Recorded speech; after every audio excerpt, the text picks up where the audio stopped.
Sorry, July 20th, 2021, committee of the whole meeting to order. Roll call. Strobush. Here. Camp-Laricon. Leonard. Here. Isaacson. Here. Lanham. Here. Elkin. Here. All right, public comments. I must say, I think we have you for sure. Yeah. Yep.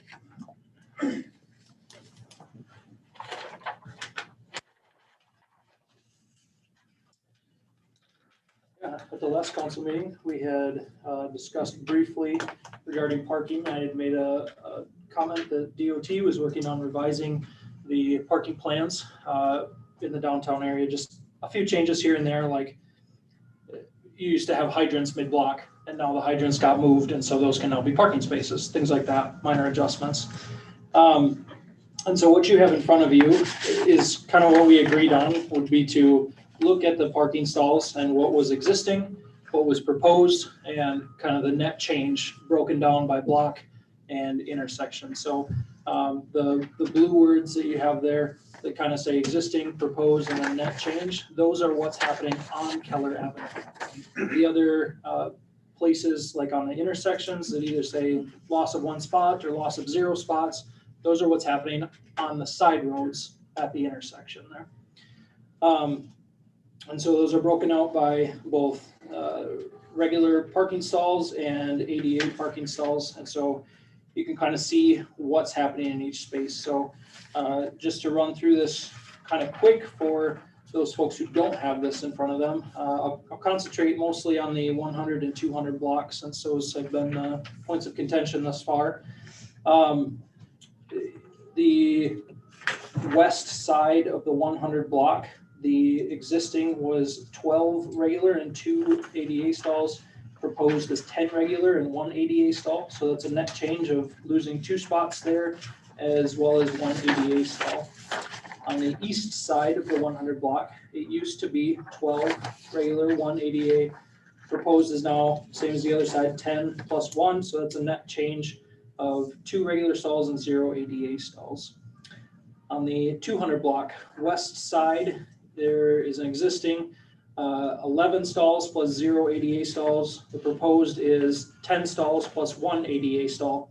So really your net change there is a -1 regular plus 1 ADA. So there is no actual stall loss on the west side of the 200 block.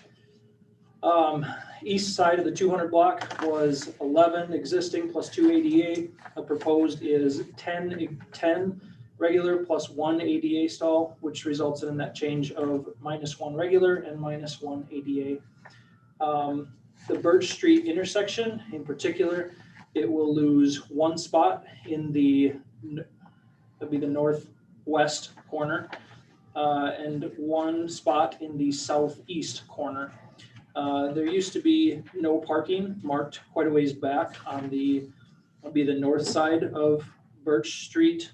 On the northeast corner of Birch Street, there was a long no parking zone there next to Chet Johnson's, and opposite corner of that, the southwest corner, there was a long no parking spot there as well. And so the way that I got existing parking stalls was just going through Google Maps and looking at an aerial image of where they were laid out before, and kind of how our marking plan sits with that.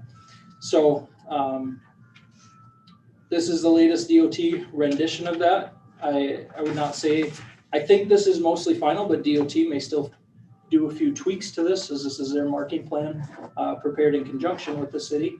And so, yeah, with that, I'll ask, is there any questions from you all on this?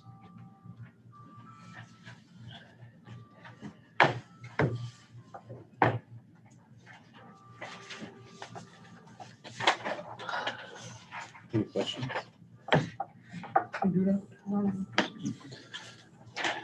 Great, clear. Thanks. Any other updates that What was you? the answer? You don't know if there were any questions. What was the answer? Oh, I did also want to mention that parking spot. like as you look at these plans, it would seem that the bump outs are to blame for this, but quite honestly, even if the bump outs disappeared, these stalls would still be marked exactly the same. There's statutory limits for how close they can be to an intersection, how close they can be to a crosswalk, and those are just state law. And quite honestly, your existing parking didn't meet that. It was fairly grandfathered in when that statute was put in place. And so it looks like you can blame bump outs for a lot of this, but quite honestly, it's just statutory regulations, and the bump outs are taking up the room that the yellow curb normally would have taken up anyway. So. Okay, good. All right, thank you. Are there any other public comment? Did anyone let us know ahead of time, or any public comment now? Yeah, go ahead, Tom.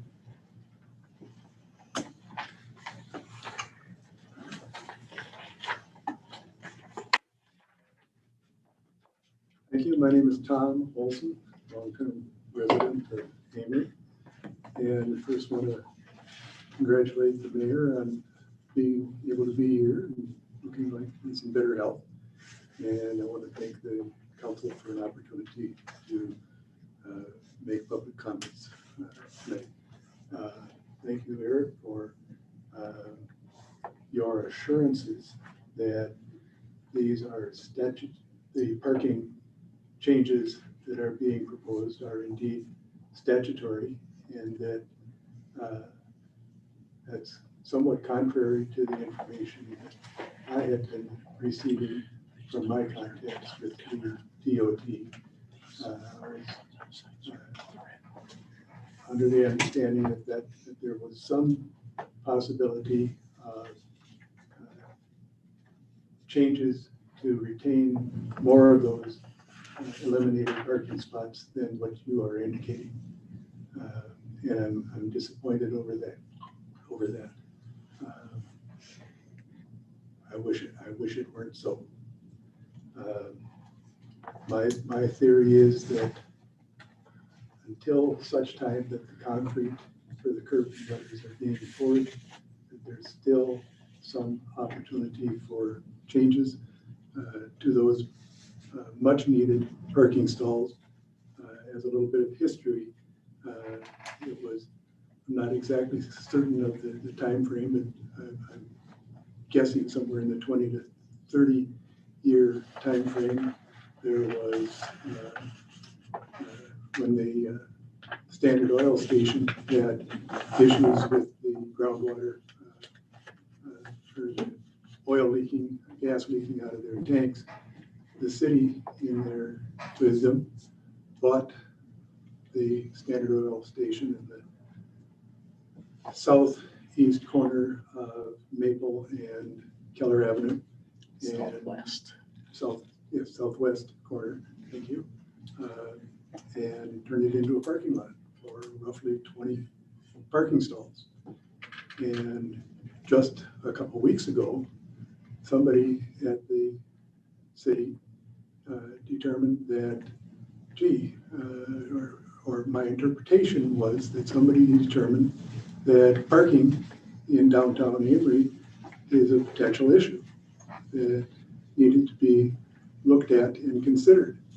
And one of the considerations that came out of that was a survey asking downtown businesses if they wanted to retain or put back into operation the 2-hour parking limit. And I have not heard anything about the results of that survey, but I would like to make my public comment on that. We do our darndest to get people into downtown Amory, and consider for a moment somebody coming into downtown Amory and starting out by picking up a prescription at the drugstore, wanting to shop in any one of 10 or more retail operations in downtown, perhaps getting their hair done either by a barber or hairdresser, seeing one of the many service company represented in downtown as attorneys, massage therapists, accounting, all of that, perhaps having lunch, or perhaps even dinner. And I don't want to see our guests in Amory being shooed out prematurely by having 2-hour parking limits in downtown Amory. The next point about that is and I don't see the police chief here tonight, but we didn't see any enforcement taking place, thankfully, for the time period that we've been in downtown. And I hope that that would be one of the considerations, that the police department be given an opportunity to say, yeah, we're busy enough. We don't need to try and enforce that. If they're not going to enforce it, then why even bother putting up those signs that are going to be telling our guests in downtown Amory, well, thanks for coming, but don't stay too long. Get what you want to get done, and then leave. Or be constantly going out and trying to move their car forward or backward a little bit so that the chalk mark on the tires aren't in the same place as where the police put them. I don't think that's a wise move for trying to invite people into downtown. So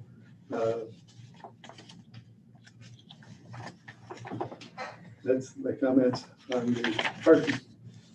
And in reading the rules and regulations on public comment, I understand that my next comments will probably not have any further discussion tonight, but I would like there to be something put on the first available agenda to talk about this.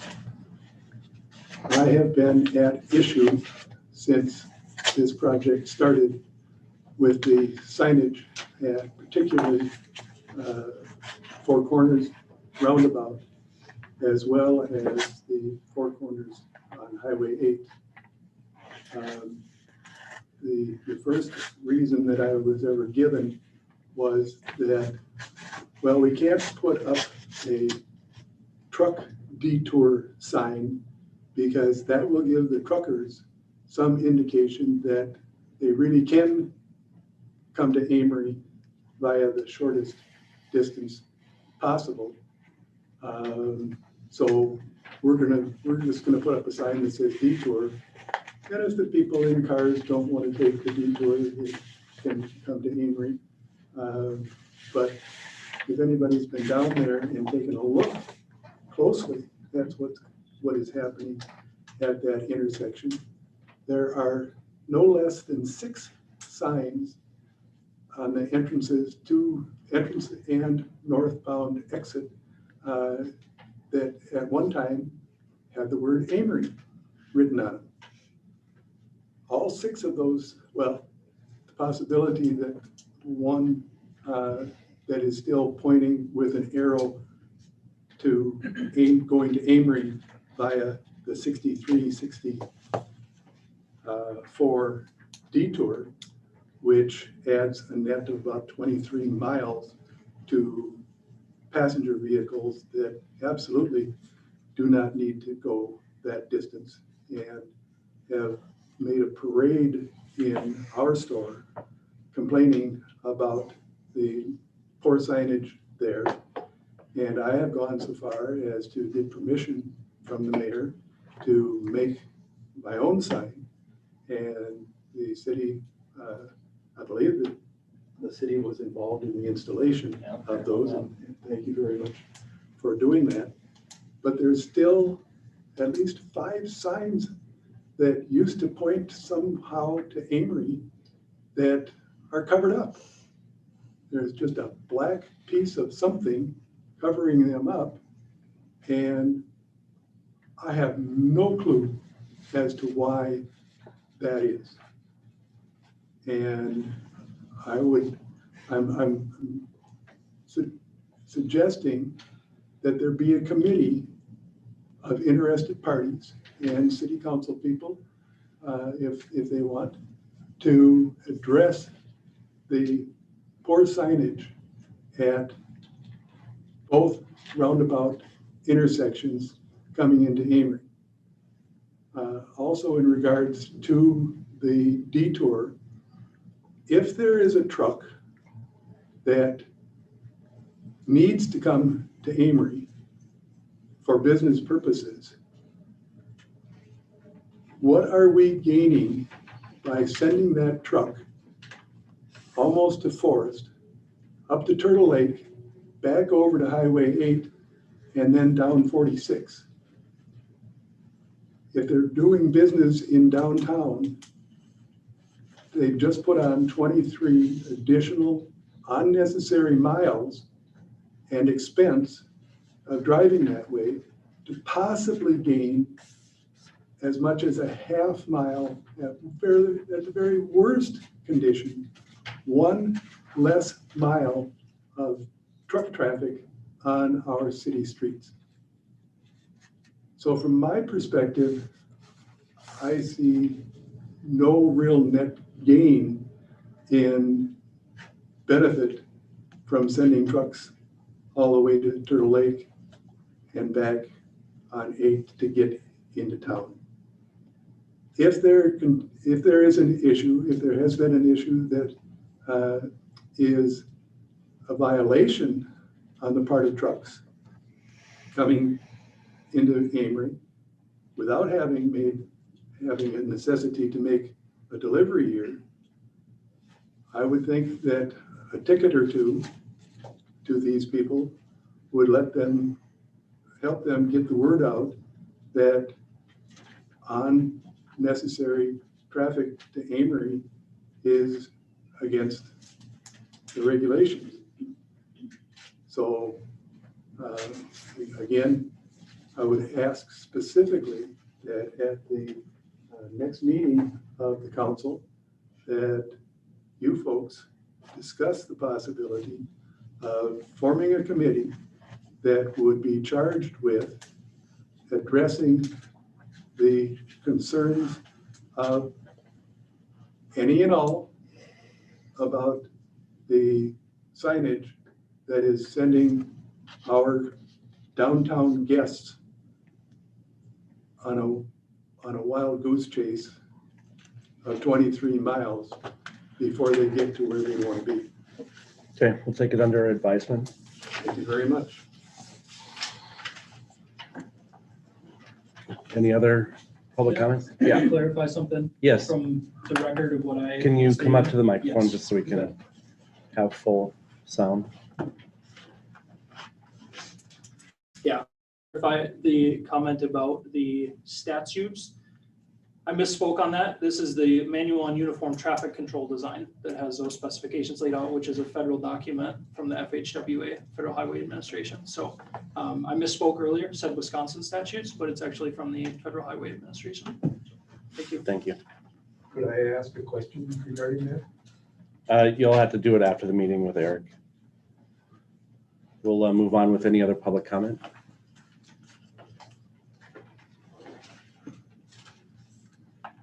Okay, let's go on to our department head report. City Administrator.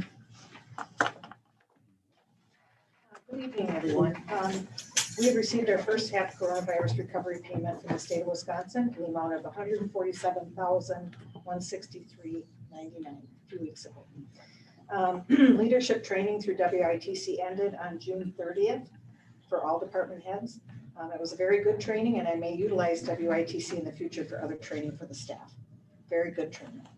I'm working to move forward with our joint review board to discuss our TIF districts. This will take place on Thursday, August 26th, 2021. This meeting will take place the same day as Plan Commission. This is a meeting that needs to be held with all entities, including the school district, county, Amory Lakes Protection and Rehabilitation District, local members, Mayor Isaacson, and WITC, to go over the TIFs and discuss any changes that are needed, such as TIF amendments that we approved. I will be presenting employee evaluations to all council next month. I want to get everybody ready for the 2022 budget and get those figures in the budget preparation starting in September. I will be asking department heads to give me their capital items for consideration in the 2022 budget. I have been attending weekly meetings with Mark and Johnson at the Amory City Center. You can look for updates from their project managers as a result of those meetings included in your OneDrive. Ben Jansen and myself have been attending required training for him to obtain his clerk treasurer's certification and me to retain mine. The most beneficial training that I have been taking is through the League of Wisconsin Municipalities, and is also taking emergency management training that will serve us well in the future. Mayor Paul and I will be meeting with Andrea Jorgensen of Excel Energies to discuss grant funding through them for South Industrial Park improvements. Any questions? Great, thank you. And police chief, that report was in, Yeah, in he's one actually drive? up north and he has really bad reception, so Okay. he wanted to apologize. Okay. Jeff, Public Works, any?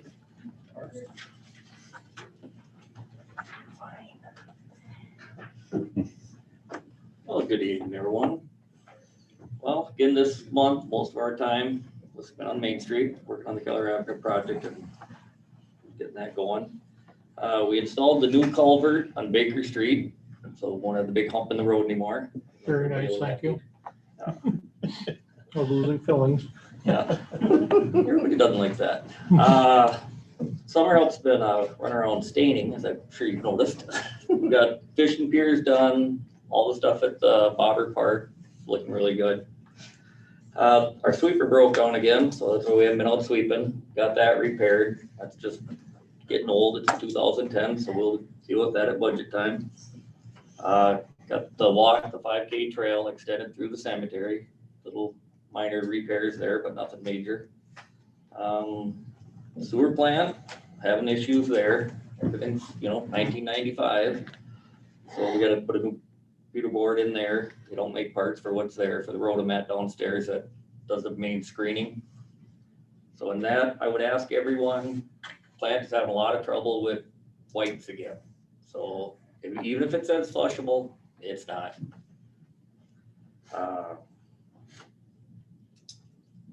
What else we got? Well, working on employee evaluations and, just doing our daily stuff, cleaning, patching. Any questions? How many gallons of We are on, stuff do you take out of their wipes? And it's quite a bit, isn't it? it's about a 50-gallon drum a week. It's a lot. And this last time, it'll be 2 or 3 of those. Wow. So we've really, I don't know what's going on, but we're really getting an influx of them. So please stop flushing. Yes.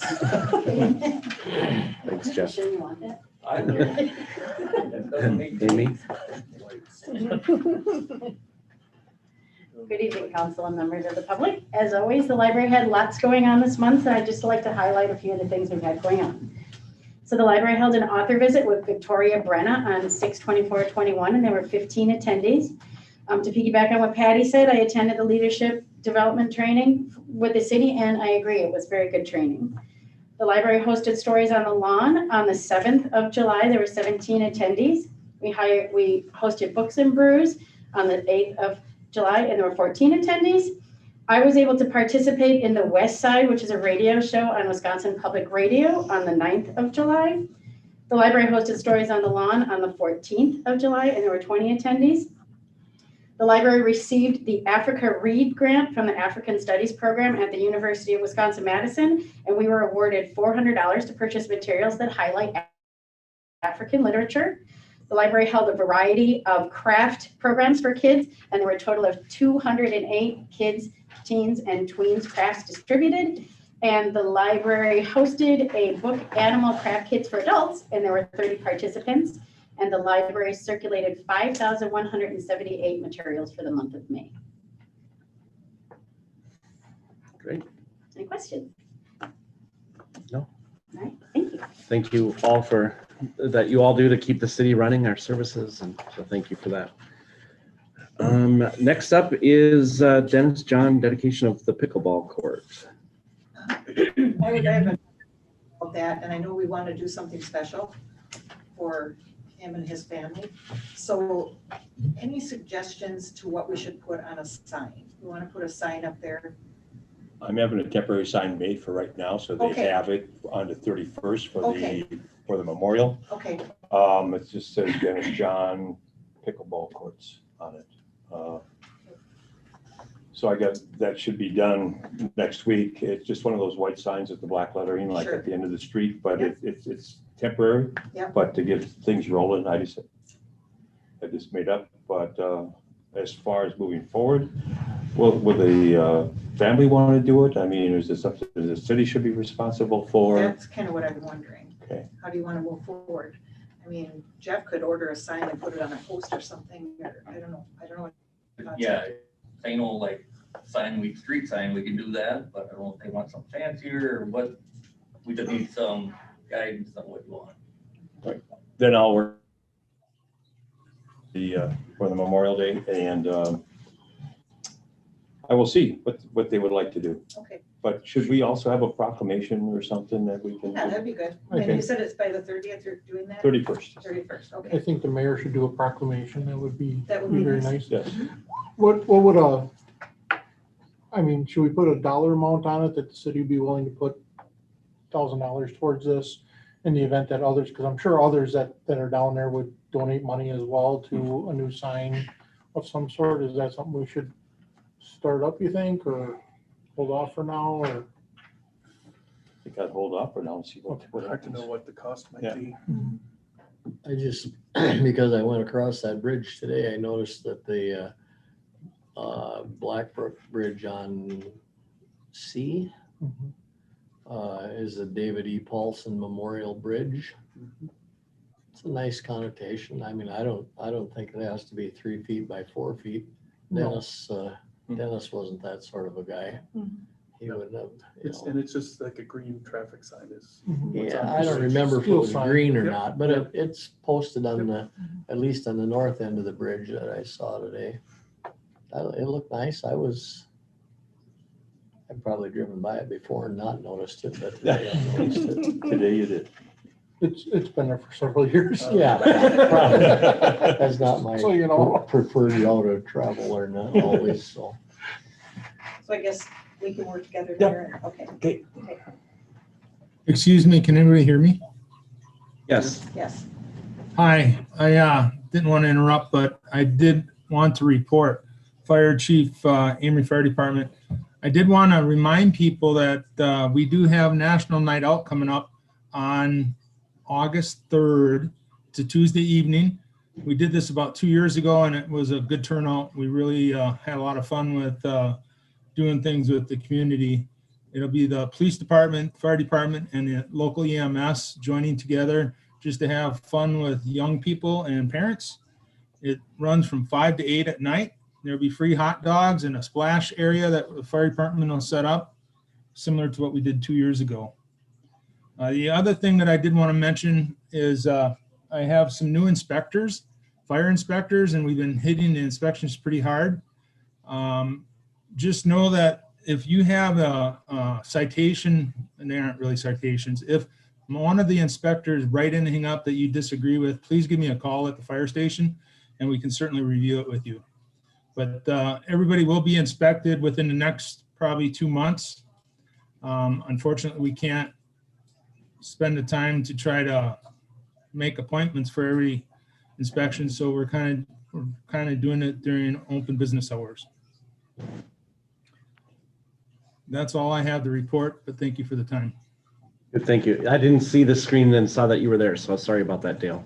No problem. Next agenda item, the SEH site assessment, Bobber Park. And I just threw that in there. It's more informational than anything. I talked to Paul Schaefer about this and they're kind of spearheading this for AEDC. And I thought it would be something good to look at for agenda item going to the next item, because we'll probably need to look at a feasibility study at some point if we need to. We have somebody interested in Soldiers Field and they want to have something done like that. We need to talk about that, I guess, at some point. Yeah, one of the things, I stop and see Paul just about every morning, and about a month ago, we sat down and go, you know, we got to get some of these properties ready, you know, shovel ready, whatever, what's it going to cost to get Bobber Park, to find out if it's buildable. And why should we push it if it's not buildable? Same as Soldiers Field. Yep. So We started this little initiative to see what it would cost. And that's, the city's not paying for that, just so you know. Paul wanted to stress that they are doing, they're paying for that, so. Okay. In the hopes that the city will sell it, right? Yeah. Because it's not for, Bauer Park is not it's a for park. sale. It's a right? park, yeah. Yep. I just wanted to make sure that it wasn't out there that That you're that selling we're it. trying to sell every park in town. What's the status of that old warehouse, the old Cenex warehouse there? Is that's Being used. for a warehouse or? I saw the guy there not too long ago. That River Tree TV still using it? No, some guy out of St. Paul. Okay. He hauls stuff up here and hauls it in there, and I don't know. Yeah.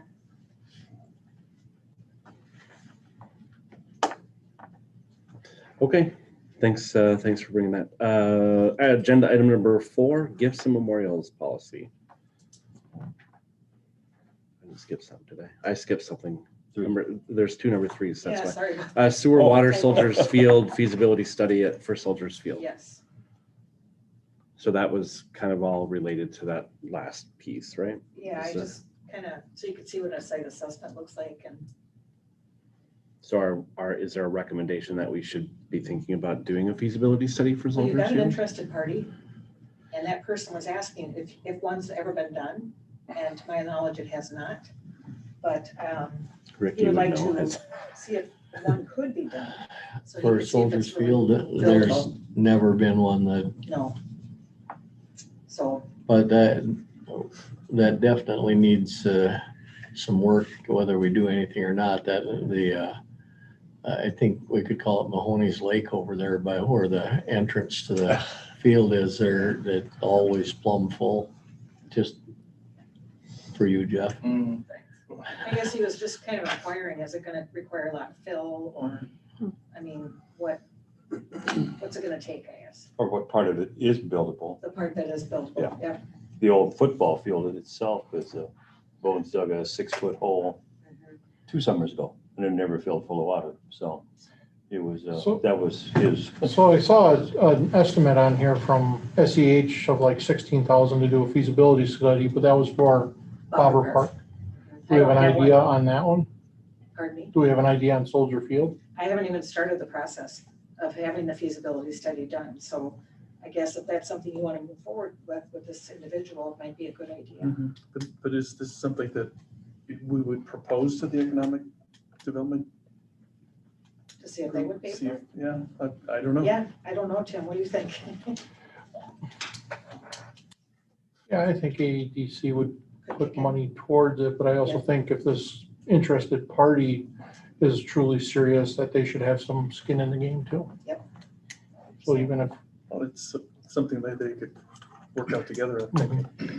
That would all be a eligible TIF expense, the feasibility study, and because for sure they're gonna need to have, well, maybe not with the new lift station. I don't know how that works. If you have anything south of the lift station flowing into that lift station, all comes from the north.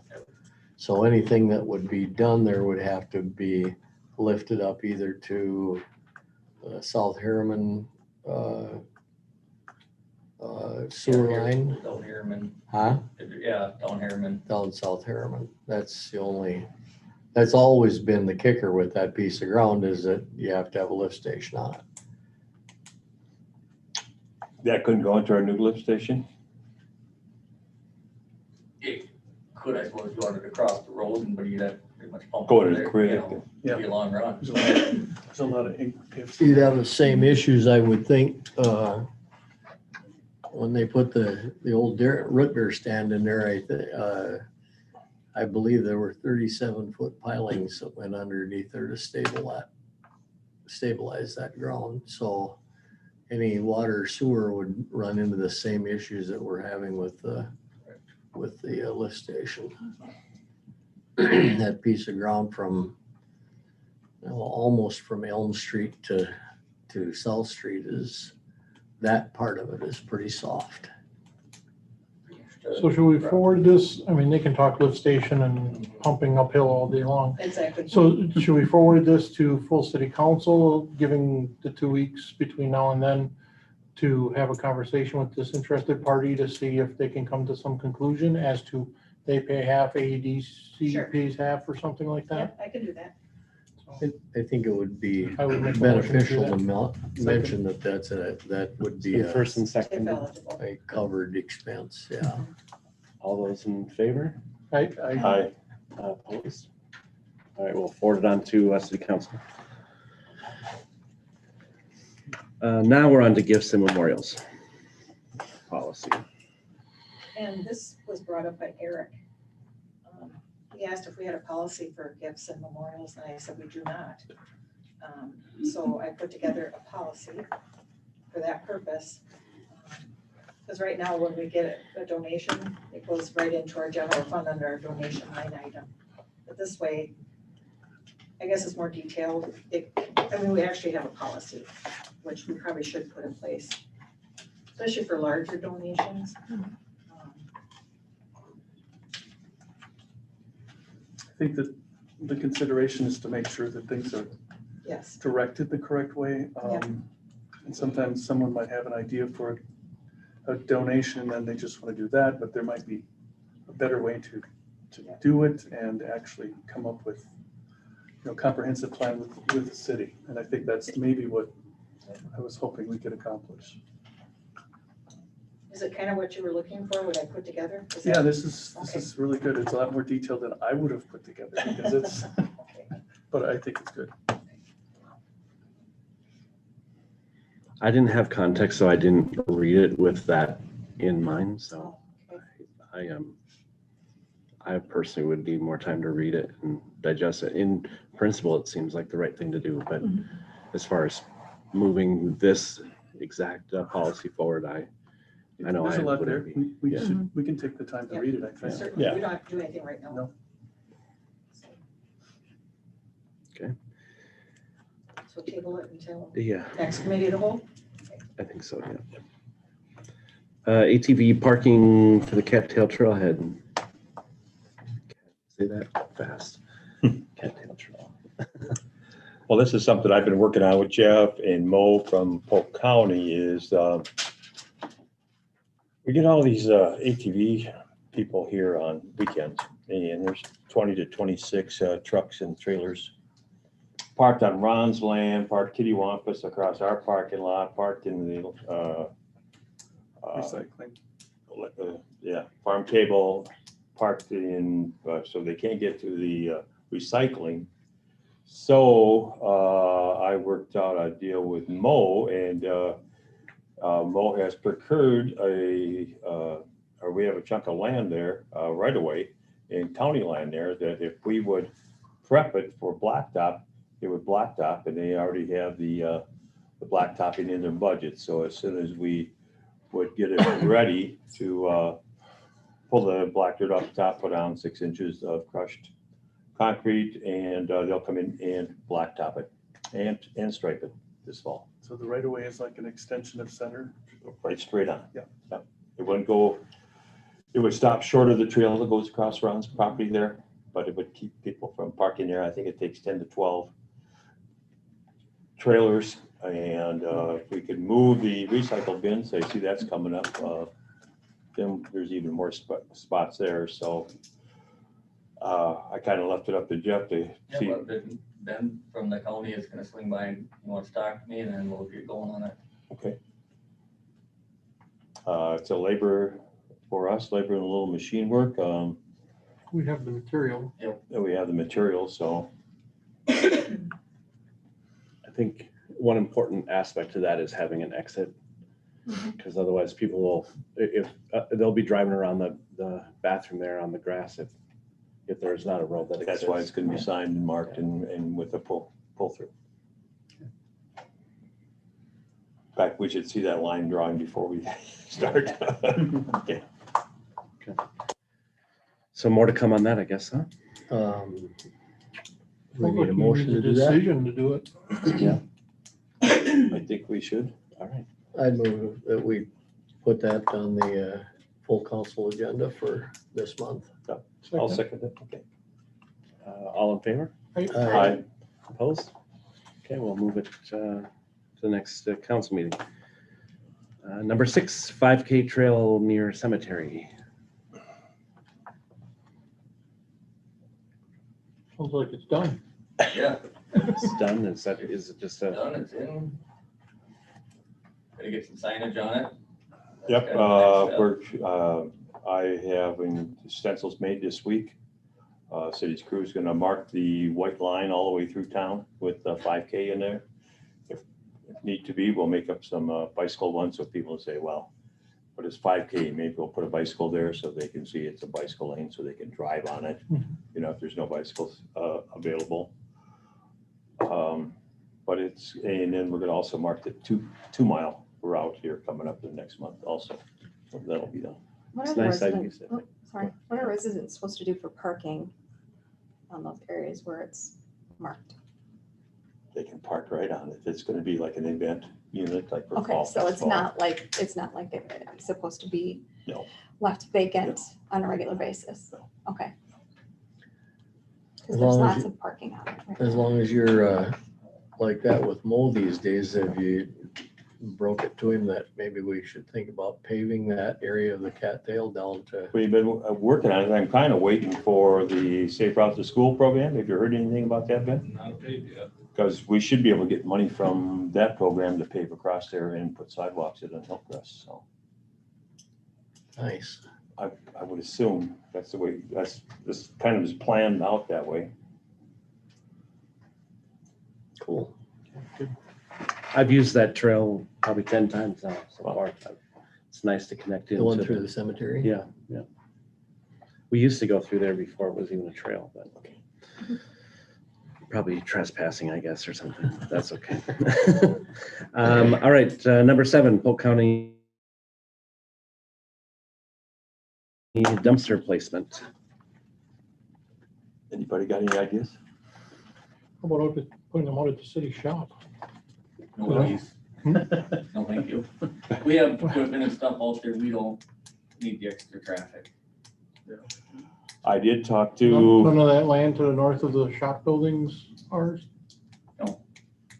I did talk to Dick Waterman from Lincoln Township. He's gonna ask the town board out there if we can put it out there.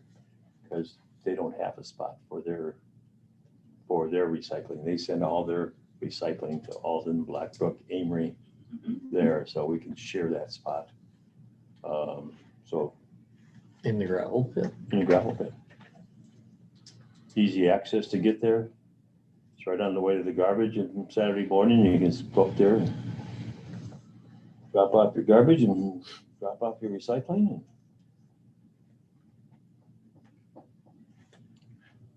That fell through with the senior center? Nobody wants it in their backyard. Imagine that. I asked them. Okay, so we're just waiting to hear from that. I think Yep. we also can't put to bed, I think, the fact that we've gotten rid of the recycling, and I want to make sure that we stay on top of water mains to look for a long-term solution. We're in a short-term solution, so I want to make sure that that doesn't get dropped. That was supposed to resurface in October. Okay. Yes. Good. 2022 Polk County Visitor Guide.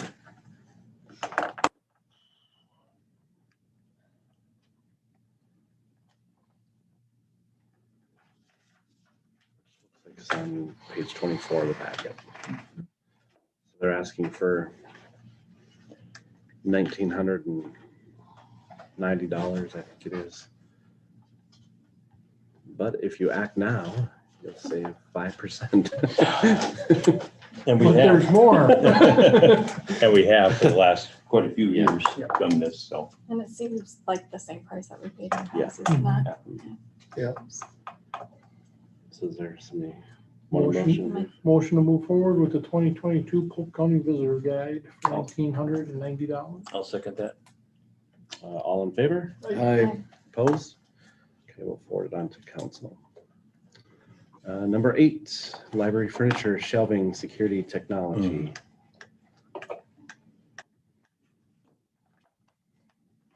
me to introduce John, or are you guys just going to discuss? Do you want to have him answer questions? I think that if we have questions, we'll call. Okay, I didn't know No, how that's you okay. wanted to handle it. So we've received, at the last council meeting, the request for 347,000, I think it was, or 43,000. 43,000 for shelving and technology. Eric and I met with ABCOM, so I think we've talked about the ABCOM stuff first.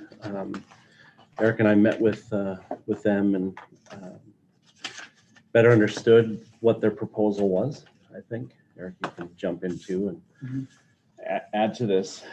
I put together a summary of the meeting, and I think that was in your packets or forwarded out to you, correct? So in the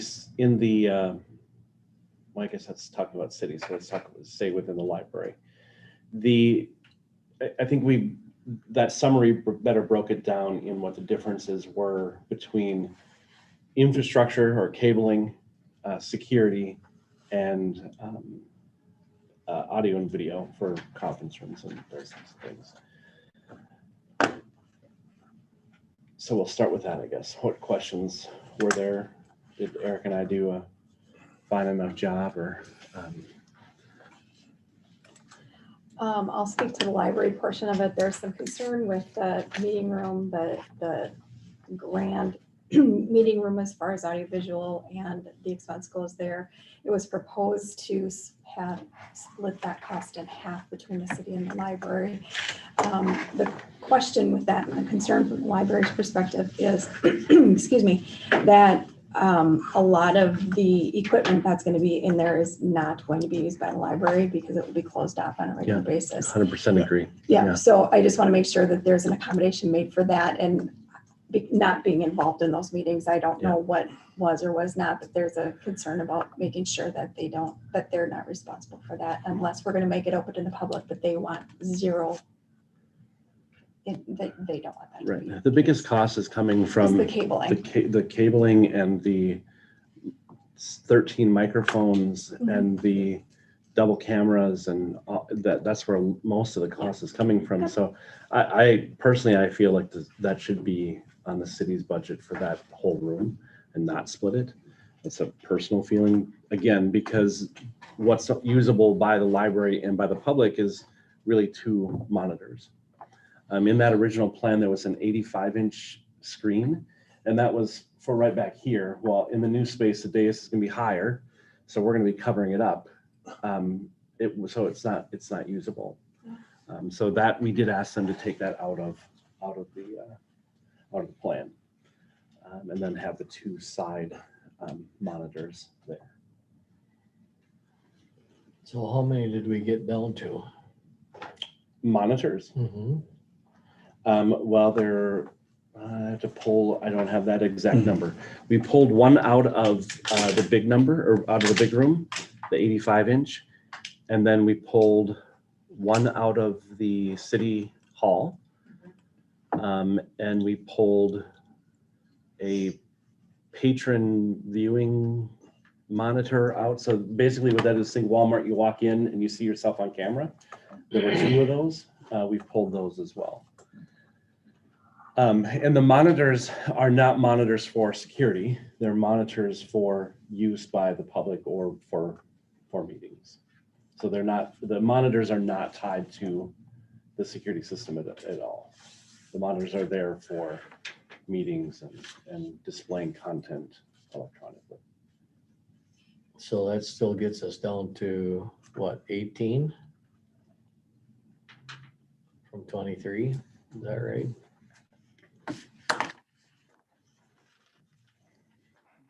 I'd have to, I don't have that number off the top of my head. We did remove 4 monitors out of the plan. Right, Eric? 4 of them? It was a total of 4. Yeah. And so how many monitors do we have at the library now? In total, total them up. It's broken down by space. It's like Amy, do you know how many monitors? John, do you remember? In the current library, Yeah, there's one by the circulation desk for public announcements. And Are there any in the meeting rooms? the main Berman meeting room has a pull-down screen and a projector. And as the individual from ABCOM said, they don't do that kind of stuff anymore. So that's why the meeting rooms that are in the library, they have monitors on the wall. So they're designed for community members to either do small group work. So you could get a group of students in there, you could get a group of 4-H leaders, whoever, so they can share the content on the screen. There are 3 public information monitors that are proposed in the plan. One as you come in from the city side entrance, one by the upper level circulation desk, and one at the lower level circulation desk, because those 3 are all touch points that you don't necessarily have to cross one of those areas if you're using the library. So if you came in the city side, you could go read magazines and leave and never be at the circulation desk. Yes. You could literally go downstairs, check your books out, and go out of the building and never going into the other part of the library to see what's going on. So it's designed to provide information to the community, what's going on in the library, and then there's 2 of them. What other things have the library decides to put on there, other community events? We haven't even had those conversations with the library. so I'm still having a hard issue here going from 1 or 2 monitors that we currently have to, proposed now, even with this less, I think it turns out to be 18. Seems to me that a bunch of those are, if they're truly to aid programming, that's maybe not a moving expense at all. That's to aid your programming. If you're getting along without them now. I count 11 monitors for the There's library. 11 for the library. 11 6 for now. the city. Which one are you on? You go into the OneDrive. Yep. There's a Yes. new updated file. One's on the library by itself. Oh, one's by library by itself. Got it. So yeah, there's a total of 11 for the library and 6 for the city and 4 were full. 4 of the cities 4 of this, of the total. 3 for the city, correct? 3 for the 3 city. for the city and 1 for the library. Yeah.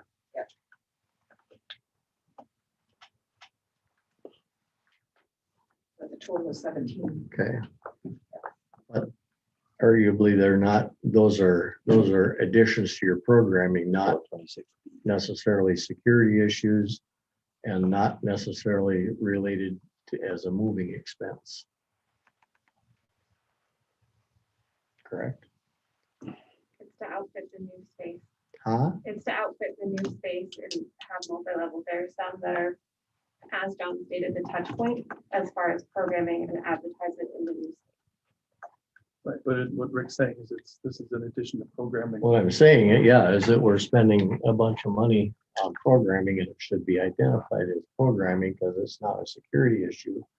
And neither is, I understand totally your issue with having one upstairs and one downstairs because you do have people, going in and out of those areas.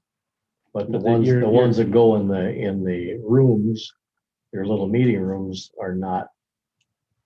That's an addition to programming. It should be a regularly budgeted item for you folks. They're part of the services that the library is offering to the community. So Absolutely, as everything that they do is, but like I said, if they don't have them now, it seems to me that that's a substantial upgrade to the programming that then needs to be identified as such. So the part of that cost is the infrastructure of the cabling and all that. No, technology. you're talking specifically about the audio and visual portion, not the cabling, right? Right. So if the library could determine if the funding is not available to in the complete package that over a period of time, as long as the cabling and infrastructure is there, that those monitors can be mounted, Correct. you know, Yeah. as part of Yeah. 2022 budget or however it happens. That's Sure. correct. Yes. Sure. Okay. And I think the discussion from that meeting was that the counselor with us, we wanted to make sure that everything's in place. So it's there. Right. Wiring is in place. Yeah. Wiring is in place, Infrastructure's not in place. necessarily Not equipment. the monitors, and yeah, we just want to So, make sure. so in everything some was cases, ready. what that amounts to is making sure that there's a PVC channel Yep. getting from point A to point B. Doesn't have to even have wire in it, pulled in it, because who knows what we'll need for wiring when it gets done. But if you at least have the ability to run a snake down there and grab a hold of the wire and pull it, then Right. you're When home you free. put those in, you put a pull string in them too. Absolutely. Yeah. But then it's Absolutely. ready. Pardon? Then it's ready. And I would say, just like all projects, when we say that we want it shovel ready, I think we want this, I would advocate that we actually cable it. I do too. I Not think full infrastructure is portion. pretty low compared to the endpoint costs. Right.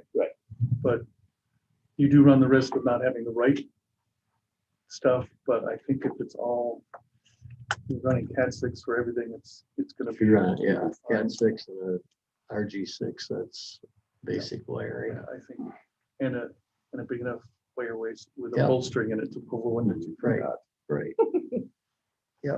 No, I think whatever happens, and Chad and I had, and Patty, the same discussion, and Tim said it last time we met, put the wire in place. Mhm. You know, put those things in place, because you have one opportunity to get those things in where you need them to go, otherwise, Especially if they're otherwise you portable. have spaghetti. And it's not the biggest cost of doing this. No. And that somewhat turned into the overall building discussion, but so just to bring it back to the library portion of the audio and video, as we looked at the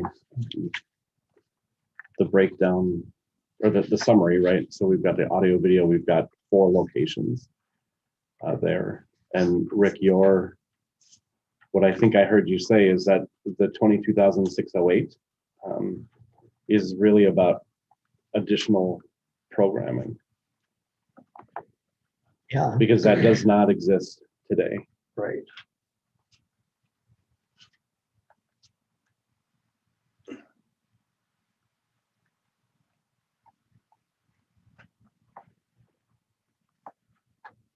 I think it gets confusing, and I think the hard part for me to separate when I'm looking at this is that included in these numbers are the monitors themselves.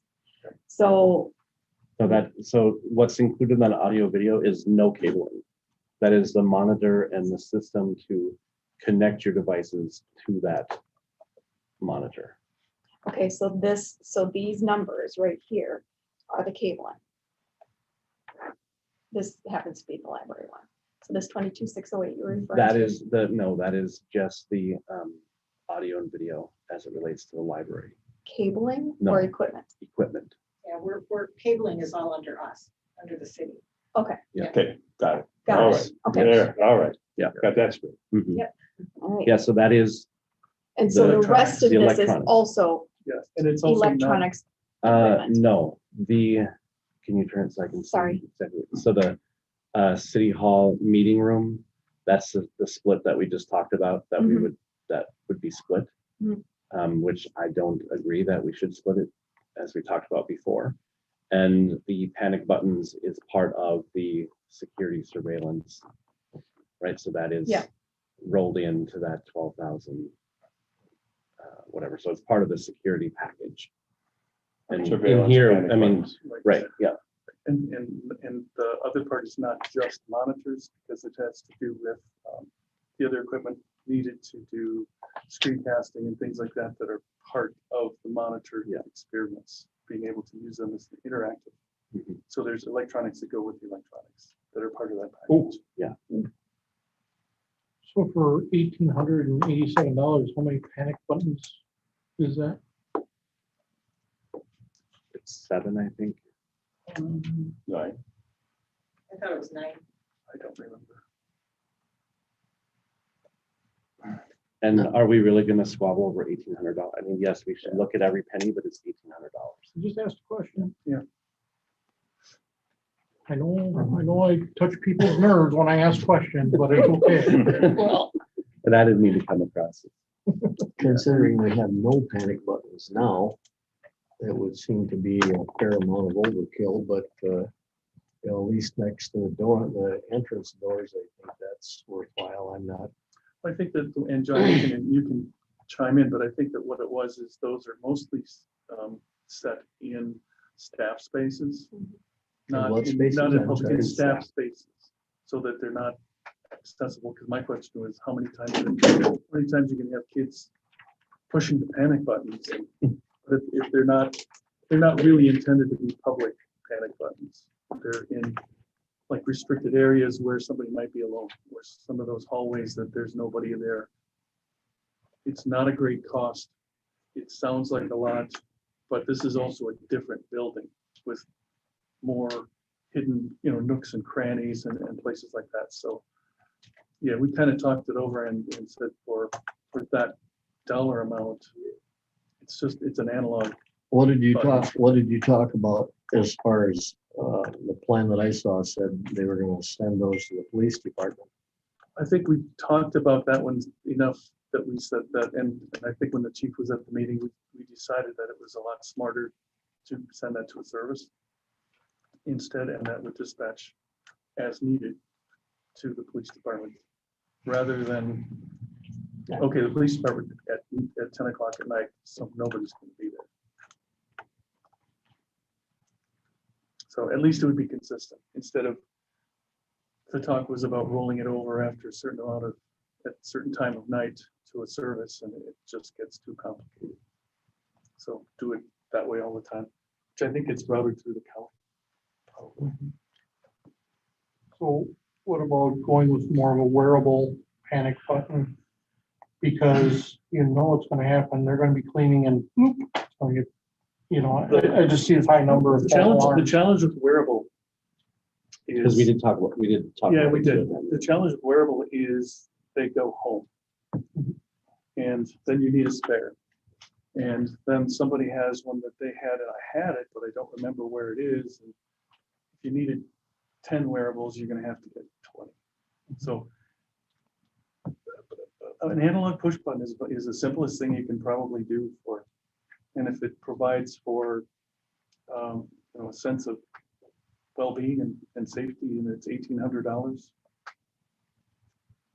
Sounds like a lot, but when you look at where they're actually in, there are different places, and there's not that kind of space that's closed off in the current building like it would be multi-level. Well, and it would be my guess that they're not necessarily going to be just push button either. I mean, it's going to be kind of a multi-action thing, perhaps, or they're mounted underneath desks or whatever. I mean, yes. Little kids still push them, trust me. Oh, yeah.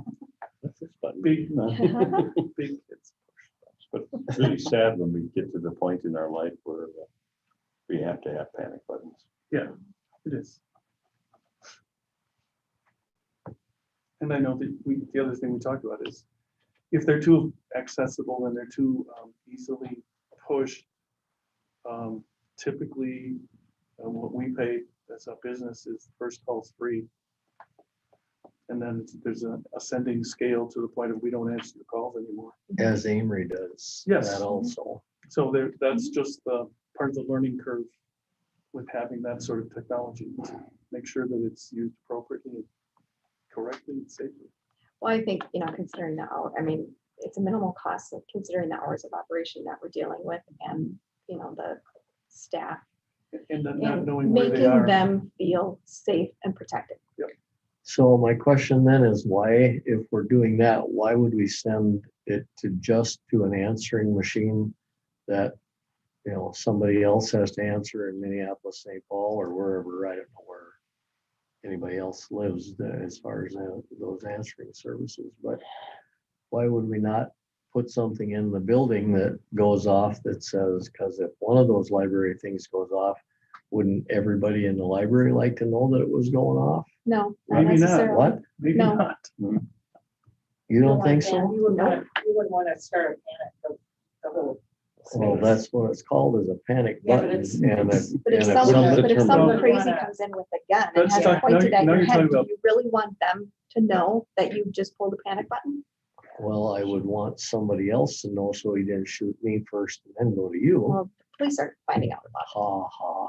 Oh, you know, Pardon me, Timothy, but you can, that's over with so long before you get a response like that, generally speaking. it. Yeah. Well, I can speak from experience, having been involved in a business in the city of Mhm. Amory, and we're talking less than 5 minutes response by both the county and the Amory PD. Mhm. So it's pretty quick response time. and we use cabin watch security. I mean, why can't we use one of those? It has more to do with the monitoring service. Yeah, yeah, And they don't do it. They're contracted, somebody else contracts for that. So, sure. but we don't belong in the security policy business or discussion, I don't think. Just a number of buttons. The library's gonna have to figure out their policy to make sure that they use it appropriately, and what's the end point and what are you trying to accomplish? Well, I think when it comes right down to it, that should be a city policy, not just a library policy, because it's going to be in the For building as a buildings, whole. I understand. There are some in ours too, so that's a good point. We need something to go with the buttons. Right.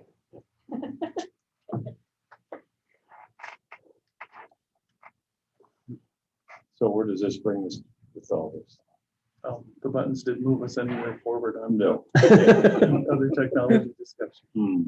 It was a sidetrack. So it, to me, feels like we just need to start chunking it up and say, do we want to forward that on as something that we pay for or not? I mean, so otherwise we'll sit here all night looking at ourselves. And Right, we don't have a dollar amount for any one of those things that I'm aware of. any one of what things. You know, each one of these, it's identified as this room and this. Oh, no, I meant more about the chunks of information. So structural cabling, we want to structure it, and this is what the cost is, right? So I think that's what do we agree with that? It's a price tag of $147,471 for infrastructure and security for the entire building. I'm sorry, what did you just say? $147,471 Is the cost of one? of the total infrastructure and security. 479. 174,471. And that was in this. If you take the quotes from APCOM and the summary that I put together from them, where it was basically combining the two quotes together. But we don't have that. Yes, you do. It's- You have it in. Yeah, we do. I Yeah, forgot we had that. Yep. Sorry. Yep. My mistake. it's actually. What's yeah. it called? It's a Word document. When was it added? Today? Yesterday. Yesterday night? The meeting summary, APCOM meeting summary. Yeah. Revision 3, board proposal. I apologize, we kept adding stuff on there, so it kept changing. Oh, really? So I don't know that I see that. I don't. It's a Yeah, Word this is file. right here. This is right. This is the number that I'm referencing. Okay. Got it.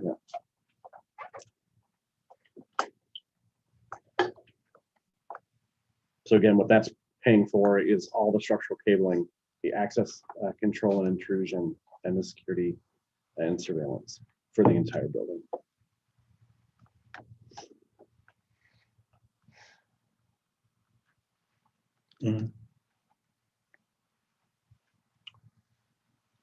You need a motion or something? Or Yeah, I is that think what that'd be you're great seeking? if we Or have a or motion are we to move gonna forward. just sit here for a while? No, motion I'll make a away. motion that we push forward to city council, the cost of 147,471 for the, how do you want to say it? Probably infrastructure. And security. Infrastructure cost for the new city center. Security. And security. access For control. security, I'll second that. including cabling. All in Make it favor? sound good. All in favor? Aye. Any opposed? Okay, we'll move that portion on. Let's talk about audio visual. Which we're kind of migrating out of the library only, but I think let's just handle it as that as it relates to the AppCom proposal. So let's start with the large meeting room. That includes everything that Larry talked about? Okay, yeah. Yeah, that's the Yeah, addition of, he was also at the meeting. yeah, Yep. and that was So was that. helpful. Yeah, we all were working. Which so that's room is then set up in that whatever is being presented on that screen that we see now comes to our iPads. So we can see that if somebody's talking, we can see it. If there's a document that we're trying to share, we can see it. It's then also put on the two screens that are facing out for the audience. Includes all the sound, includes the plugins to record and transmit through Zoom and YouTube and all those other fun things yet to be designed. What else am I missing? Cameras. And most importantly, training. It includes Yeah, training that on how was to the use big it. one.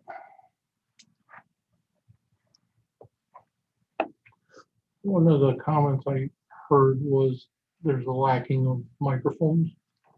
Yeah, we changed We that. changed that.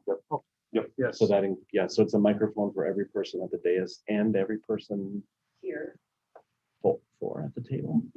I think it's 4 at the table plus Yes. a wireless. Podium and a Podium. and a wireless. And one for the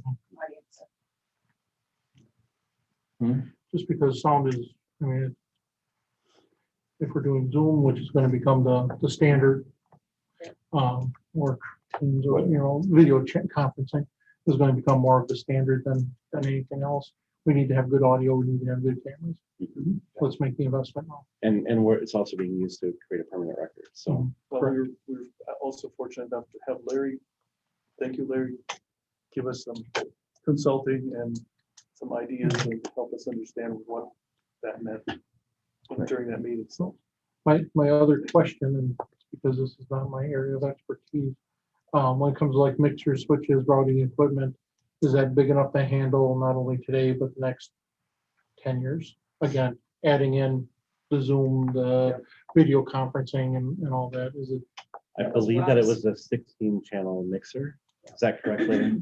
16-channel mixer. So we're planning 13 microphones in, gives us some expansion. And that was Rob's intent, is to make sure that we are good, Expandable. expandable for the next 10 years, because things will ultimately change. So what things are included in the city hall audio visual that are not covered in the small conference room, also camera that would be in the city hall desk area. And No, we took this cameras. the overhead sorry, camera's the gonna be there. security. Yep. But that's part of the security, not the Yeah, not the audio. Okay, you're so, right. so that's not part of this 40,000 for. No, so there's AppCom sent the 40,000 actually belongs to the police department. 11,927 belongs to City Hall. So they had it. That makes more Yeah, sense. yes, That makes way more Yeah. sense. That's Okay. What's it? They're turned around. Those two. Those two are, City Hall, library, are okay, all right. So the original- This the is so we can original watch. quote was wrong, Okay. Yeah. and this one just came through yesterday Okay. afternoon. He panicked and he got it to me. Because I'm thinking if the PD can get by for 11. Yeah. What in the world? Well, that's when I was looking at this. this. We need to check back with them, say Okay. this doesn't sound right. But that 11,000 is for that meeting room and committee room. We'll probably use it for some committee meetings Yes, or those types of things. Integrates our owl into that room. So we're utilizing, we're not buying a cam for that room. It's the owl that we'll bring with us for small and meeting integrate that. space.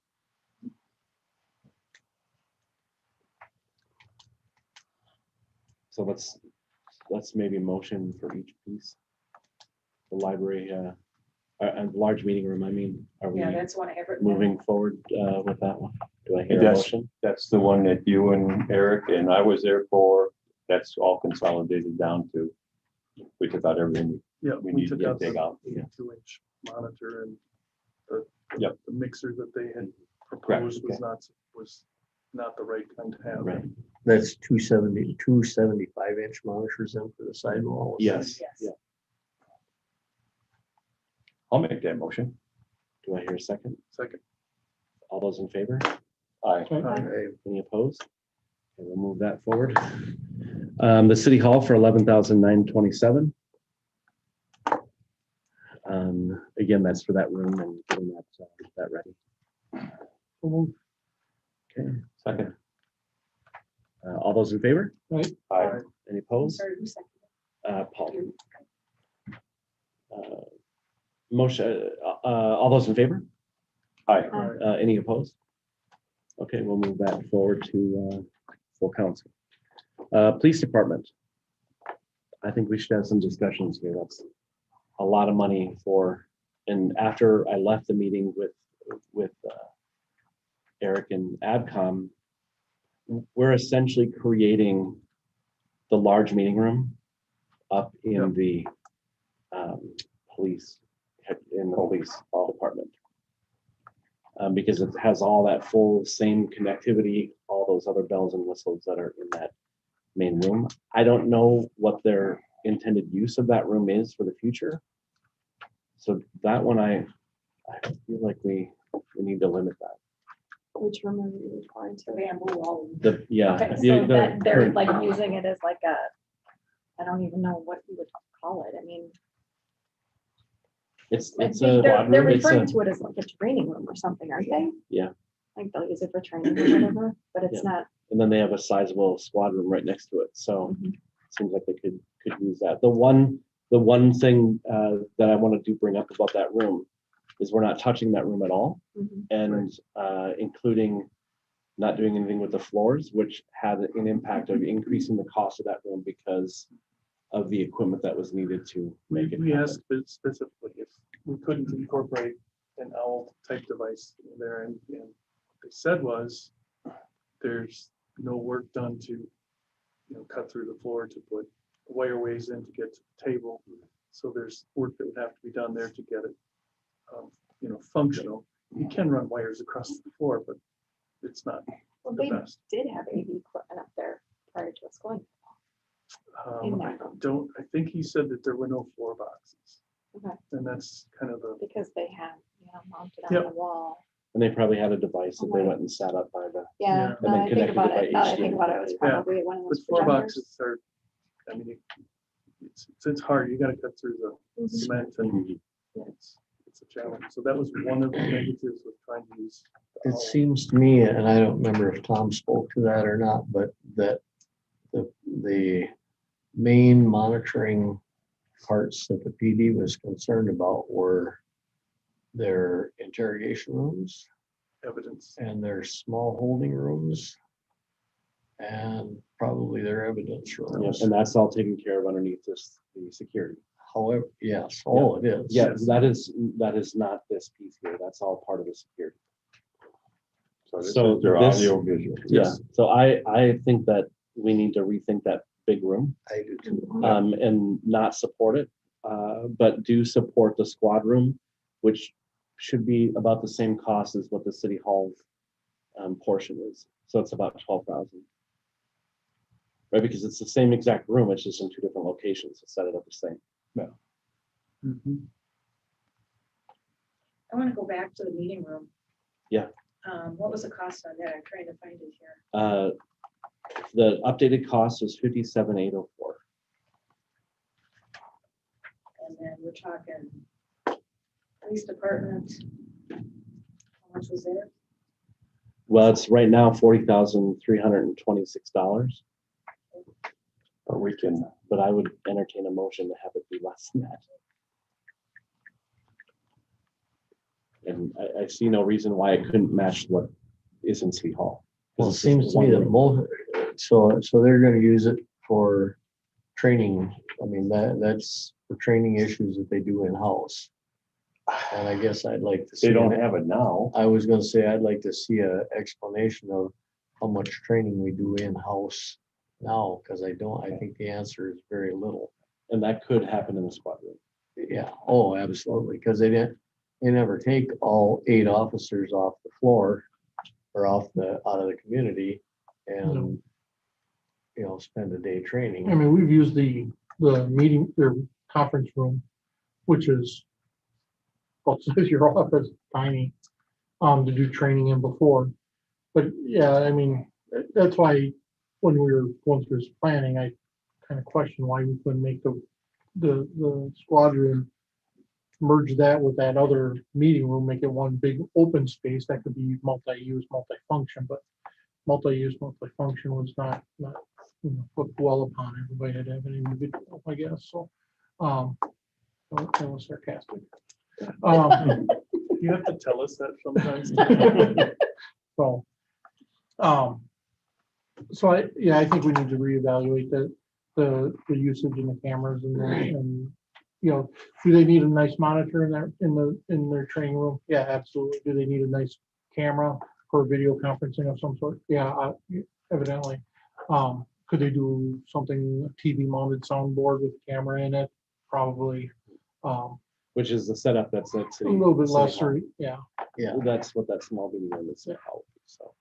Well, I mean, the concern is that, the cost that is for the police department, that's for city hall offices, essentially. So how many different rooms were we outfitting with AV No, equipment? City Hall is one room. No, I know that. Oh, yep. And the expense for the police department is Four $40,000. four Times times that. So yeah, how many right. different rooms were they So planning on outfitting? on the ABCOM report, it shows Yeah, that's what I'm confused It's about. 2 rooms. Right? room, the intox room, 3 rooms. the interview room, lobby, But those are security related. Yeah, That's the one security. for related. AV, surveillance. 219, 220, and 206. So there's Audio, 3 rooms. the audio So squad visual, I room guess I have a and hard open time office. thinking you'd have to have more than one room available for that.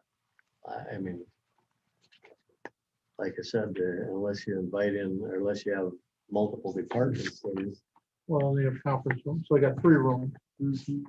But each room has a flat screen monitor.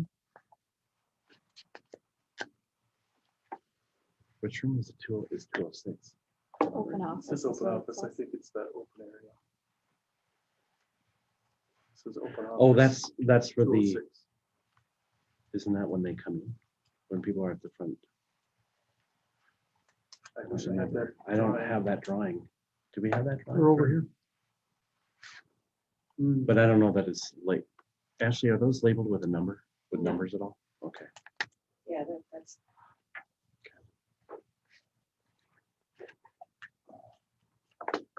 But the cost is 219. Yeah, yeah. So I guess The other 2 are on monitoring. I would limit the cost to $12,000 for the police department. Let's make it work. Yeah. I agree. Make a motion to limit the expense for the audiovisual portion of the police department to $12,000. Do I have a second? second. All those in favor? Aye. Opposed? Okay. Motion carries. We'll move it to full council. The library, audio video, 22,608.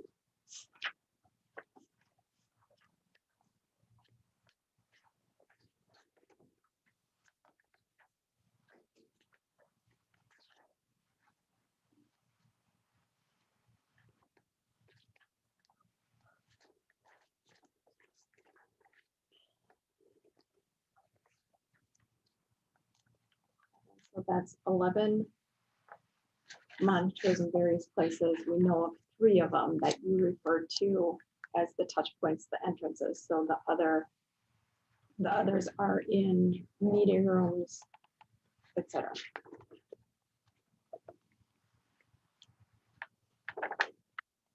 Just if I may, the meeting room ones, those are for public use. They might be used occasionally by the library, but most of those study rooms and meeting rooms are for the public.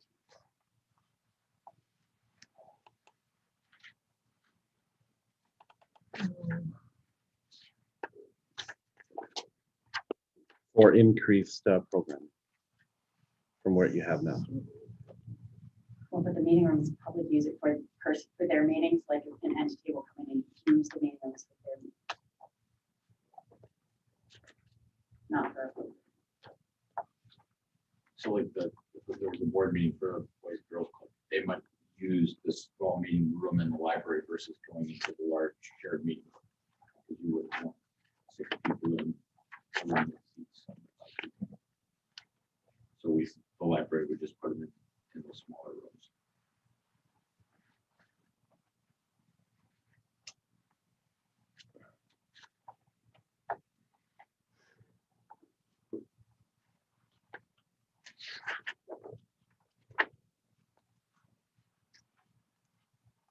We have said in the past that we want to create a library that's ready for the 21st and 22nd century. 22nd century is long as well. For the 21st century. Increasing this connectedness through these monitors is helping that be the case. Now the question is that on the city taxpayers or is that on the taxpayers through the library system? Right? An additional Pretty much. question is, what kind of uses is it gonna get? I mean, if we have 3 meeting rooms and they're only one is used once a day, what's the use of having 3 meeting rooms? Much less having them all fitted with, $22,000 worth of equipment. Pre-COVID, how frequently were they checked out? Daily. All of them, all day?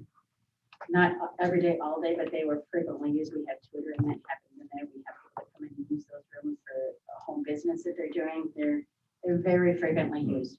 I don't have those figures with me, unfortunately, but they're used a lot. You have monitors in those rooms now? Do you get asked for that? We do. I'm We have a just schedule. throwing it out there. Sure. So that's something I guess we didn't talk about last night. Yeah, we have it. We actually have a calendar and people call and they reserve the rooms. But no use of it. They want monitors. in Yeah, rooms. yeah. We would love to have monitors. in No, there. but Again, the for- people that are renting them or using them, are they asking for it? Off the top of my head, I don't I don't sit know. out there and do Yeah. those, so I don't know. So I apologize for that, but No, that's hard to know. I don't know.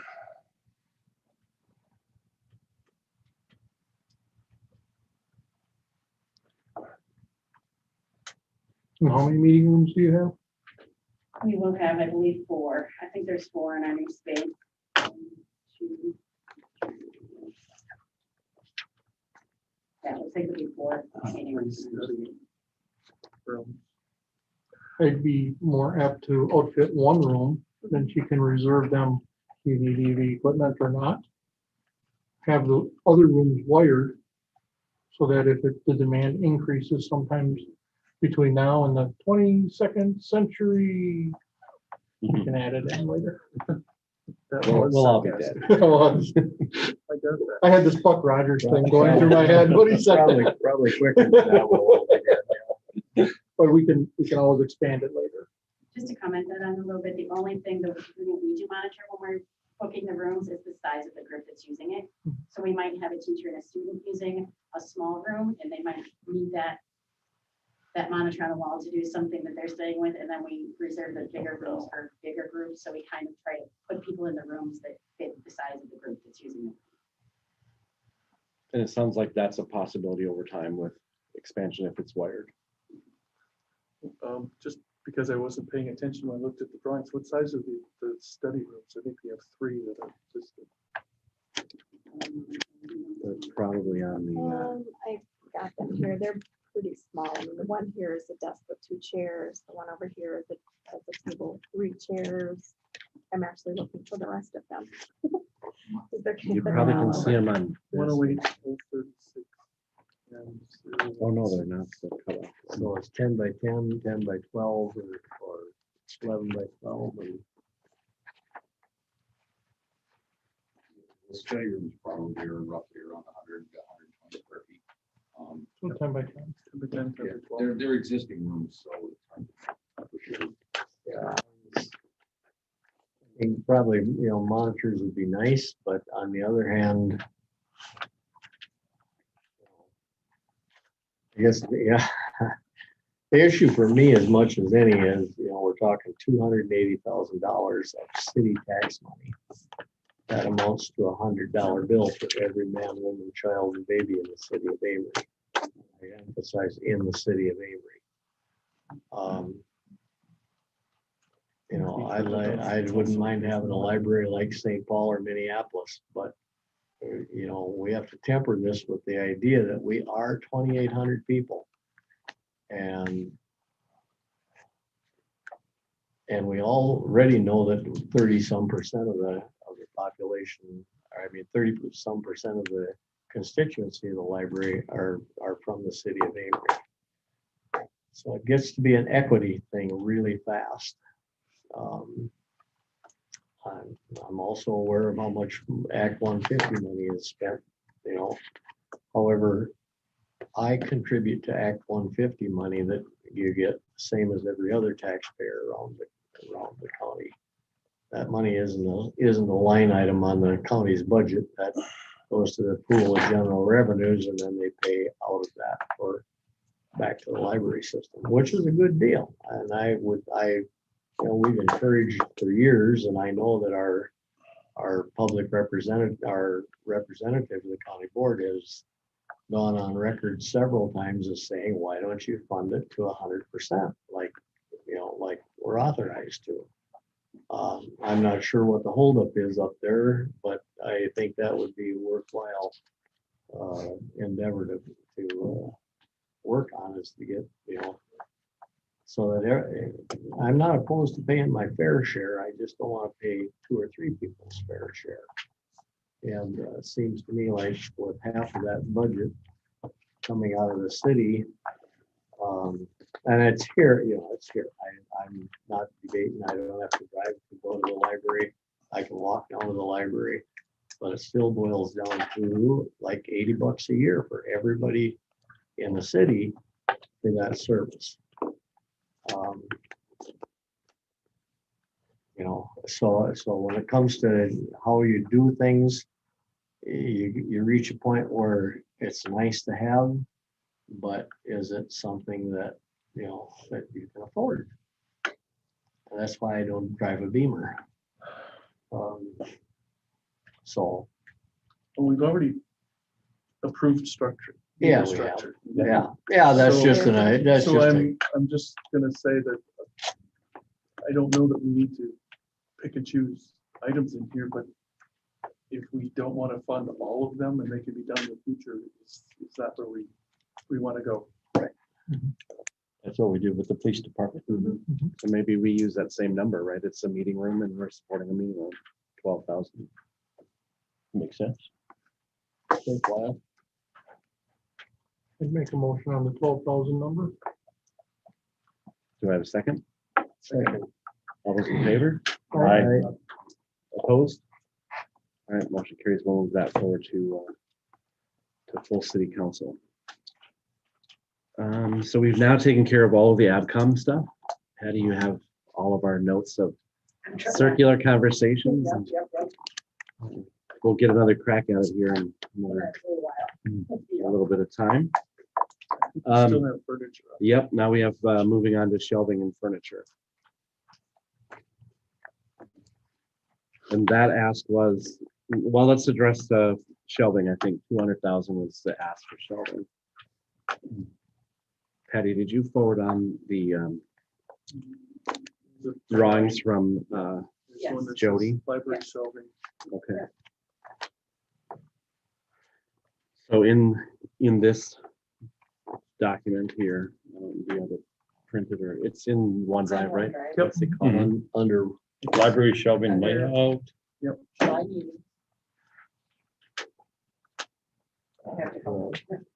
And then there's the Word document. Oh, he's got the same iMessage issue, so you'll have to look at these.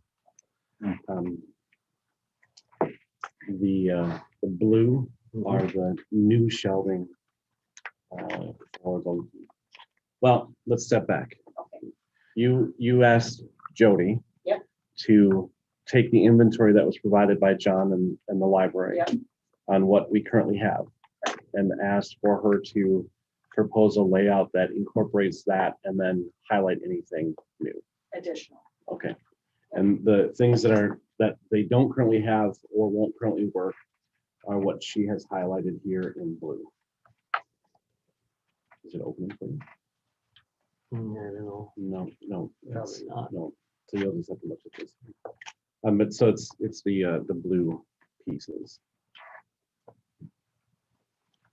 And that's been forwarded on, the library has that as well.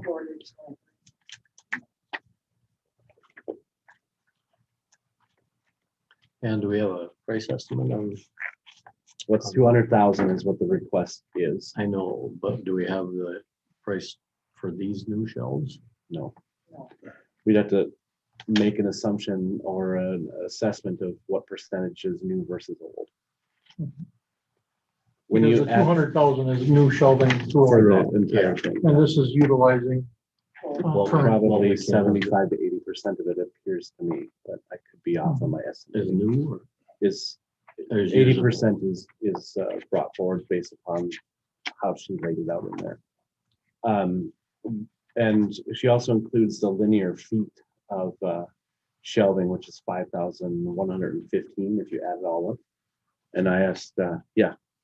The numbers on the documents are actually from the original sketches. They're not updated to reflect the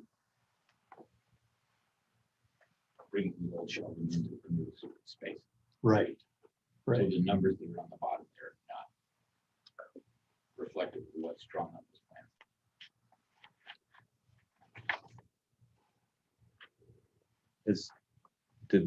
Did Jody indicate that to you?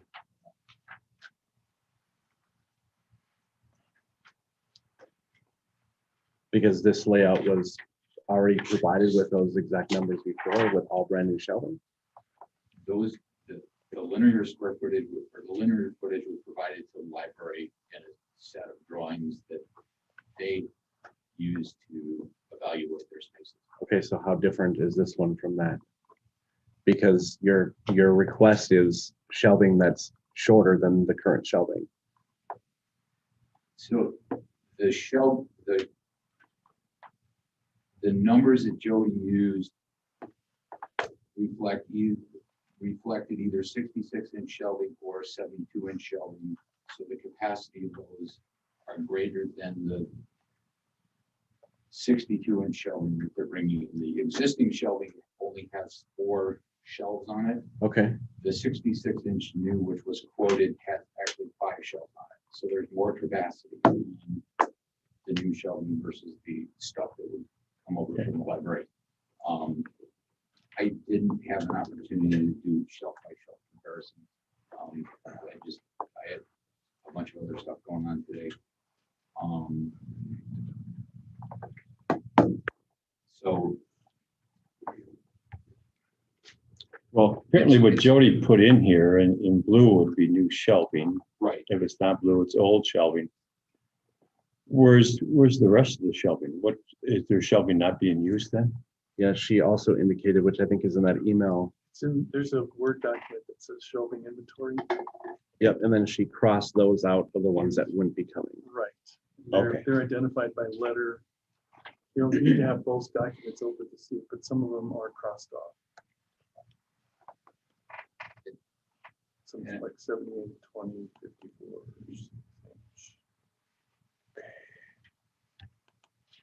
Open up to. Trick, that's this here. What they're talking about here. Shelving image, there it is. So this is Current inventory. this is current inventory with these letters here Mhm. correspond with Oh, those areas. And then in this document, she also indicated which ones would not work. yeah, I saw that. And so, And when I look at that, we're talking about a couple sections. I mean, there's hardly anything that she's telling us won't work. Correct. I see that. except for in the children's space and DVDs and nonfiction. But by and large, it's appearing, and by the drawings, most of it's fitting. So even if we are off by a factor of something in the linear feet, we're essentially in the new space, the same linear feet that you have in the current space. So, Because you told me that you're 4,680 something this morning. Right. So even if this is wrong, if it's off by 1,000, you're still right in that same, or 700, you're in the same ballpark. It's roughly in the same ballpark, but the hard part is the linear feet are based on full capacity on the shelf. So the numbers that Jody has on her drawing are saying there's 3 feet of shelving. Capacity for a shelf is like 75%. So there's a chunk that's not being used. And right, but it's not being used today either, right? Are all of our shelves at capacity? Are all the shelves at capacity now? No, you don't put both that capacity. So there's empty shelves somewhere. there's empty spaces at the end of the shelf. But otherwise, every section has got something in it. Currently, right now, there's some that are empty because we're shifting and reading some things, but Okay, typically so we're not the at shelves- capacity. typically the shelves are at 75% capacity, yes. The shelves are at 75 capacity, but are all the shelves occupied? They're not currently occupied because we are doing some reading and moving. And so out of the ones that are empty right now, not at 75% capacity, how many of those shelves are there? I don't have any. Not very much. So are you going to be able to accommodate the entire collection that you have right now in the new space? We have to evaluate what's coming over. No, I meant collection. No, we're gonna what's coming over for shelving to see if it meshes with what will be in the new space. How you have it drawn, would it work? It's gonna be tight. Using all brand new shelving, it's gonna be tight. There's already, So and I guess part of the problem is with the collection on 2 levels, like the mystery collection ideally would go upstairs because that's a higher demand item, but that collection is too large to fit in the areas that are up there. But then you're also splitting authors that might write fiction and mystery on 2 floors. So it's not a good balance necessarily because of the 2 floors and making the spaces match from one to the other, just because of the way the building's. okay, so is it a fair statement with all brand new shelves as requested, you're at 5,115 linear feet? Because that's what you told me Jody gave in the initial drawing. That's what she gave in the initial drawings that reflected using 72-inch shelving on the adult side. Right, and that's what you put in the request. We quoted 466-inch shelving, which would reduce the capacity by 1 shelf per unit of 3 feet per unit. And I think you had asked So if the professionals recommended something, why did you not go with the recommendation? because 72 inches is not a standard shelving height. It goes from 66 inches to 78 inches, and 78 inches is too high for that lower level. So the professionals didn't know what they were doing. Well, you could probably get 72-inch custom built shelving, but generally when you do something custom, it costs more money. And what we were also trying to avoid is having it be so that your sticker has here, you've got your 18 inches and the shelving starts. So dropping it down that 6 inches would give it a little bit more open. So you request your quote for new shelving is 66. You currently have 62.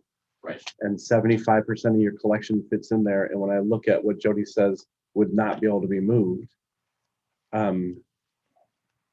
there's hardly anything that's being removed from that. So I don't understand how, if you're at 75% capacity now and all of that stuff is able to be moved, how come the message is that we're shrinking the library and that we're getting rid of 10,000 over this weekend? I heard we're getting rid of 10,000 books because we're moving. And I don't think that was an accurate. And I responded to that, Chad. Yep. I'm just telling you what the messages are out in the community. That's not from us. I don't know where that came from. Okay, well, I don't, If, We've if, ne- if we I've have, never stated that to the library staff. okay, We started looking at the shelving based on that last set of drawings that was done in mid-April to try to determine what worked in the current library and what I would be best bought new. So with Jody's drawing, you reusing some of the existing shelving, the library is gonna be adding new stuff in there that will not match what's there. So it will look different. And if you were to look at the drawing of the lower level on the wall where the friends are, you'll notice that some of the shelving starts out at 90 inches, which Jody just informed us a week ago that was okay because the sprinkle heads are not going to be over that. Down to 78, and if you look at the drawings closely enough, you'll see the depth of those shelving shrink down to almost nothing. I think that the last one is 6 inches, which is really going to only hold paperbacks. Other books will not fit on there. So that's going to be yes, it's going to reuse the shelving, but they're going to all look different in that area. And then there's going to be a chunk of new stuff in there. so what we have at a 75% capacity will fit in the new building if we bring our shelves with, is what I'm seeing based upon what Jody has put together of the things that will not move because they won't work.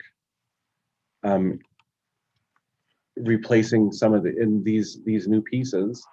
And again, at an estimate, maybe it's 25% have to be new.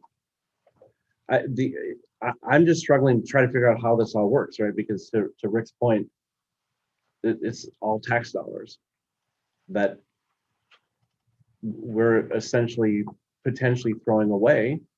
Not only tax dollars, but also donations, because a lot of those shelves were donated, right, to the library, and there was a fund to shelve and create all these types of activities for the new location. How are we squaring the fact that those are going to go to a dumpster or someplace else that have the nameplates on them? Just so you know, those shelves were custom made to fit the space that they're currently in. Right, and Jody, our architect, is telling us that they'll fit.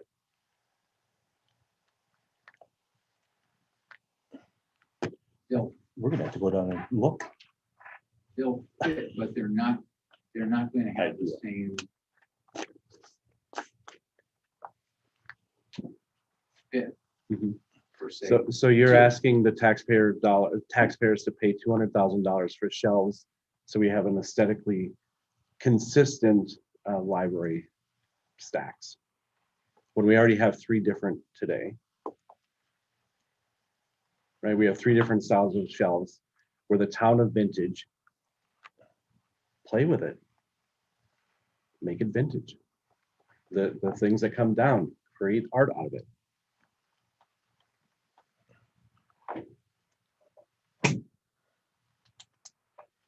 I guess that's a political decision that I'm just giving my best advice to create a library that looks attractive to the community. And I understand the vetted decision. Well, I think also important to that is the fact that when we had the discussions about moving the library forward into the new location, many of the responses were, well, what about all the money that people have poured into this current location and current building? Is the city going to pay us back?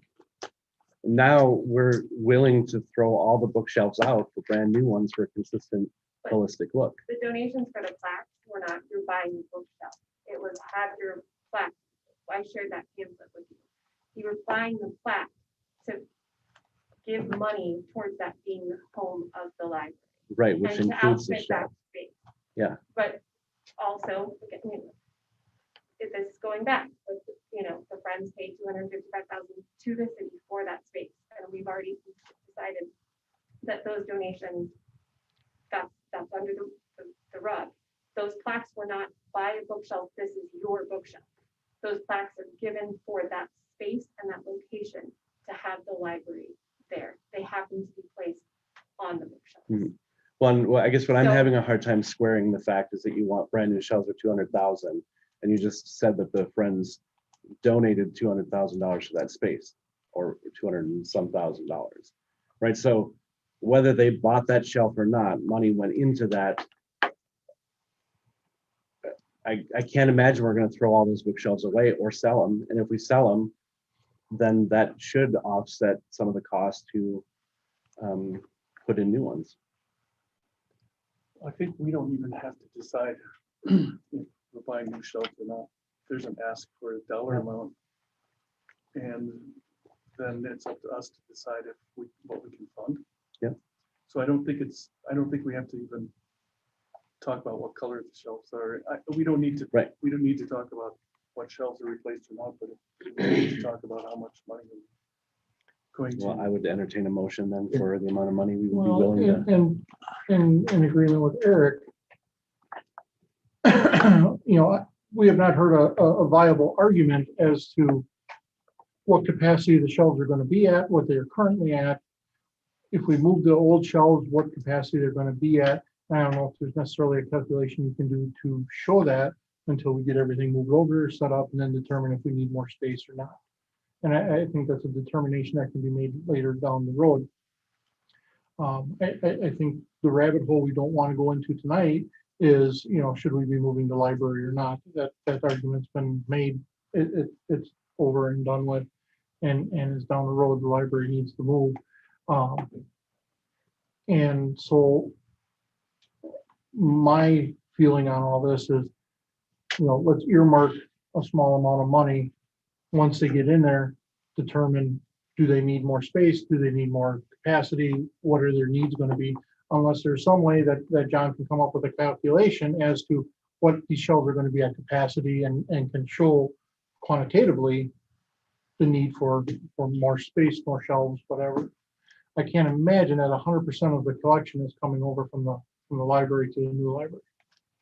We're actually have weeded in the last year, so potentially we're going to possibly weed maybe 500 more things, but that's it. We're done with our weeding. So there is potential that, not everything is going to be coming over because of whatever the reason may be, age or condition or whatever. So Our collection size is 40,000 right now, and potentially we might get rid of 500 more things. So that just to give you some perspective of what we might get rid of. So Jody came up with this good plan here, and I assume it's a good plan, with the new blue shelving in it. I guess I'd like to see what her plan would anticipate for costs versus the complete retooling. We know that was 200,000, but if these new ones are added to make up, what does that cost for those new ones? I don't know, would she have that, or? I think with all due respect, I understand that Jody, drew this and said, this is where new shelving will go. She's not the expert on library shelving, John is.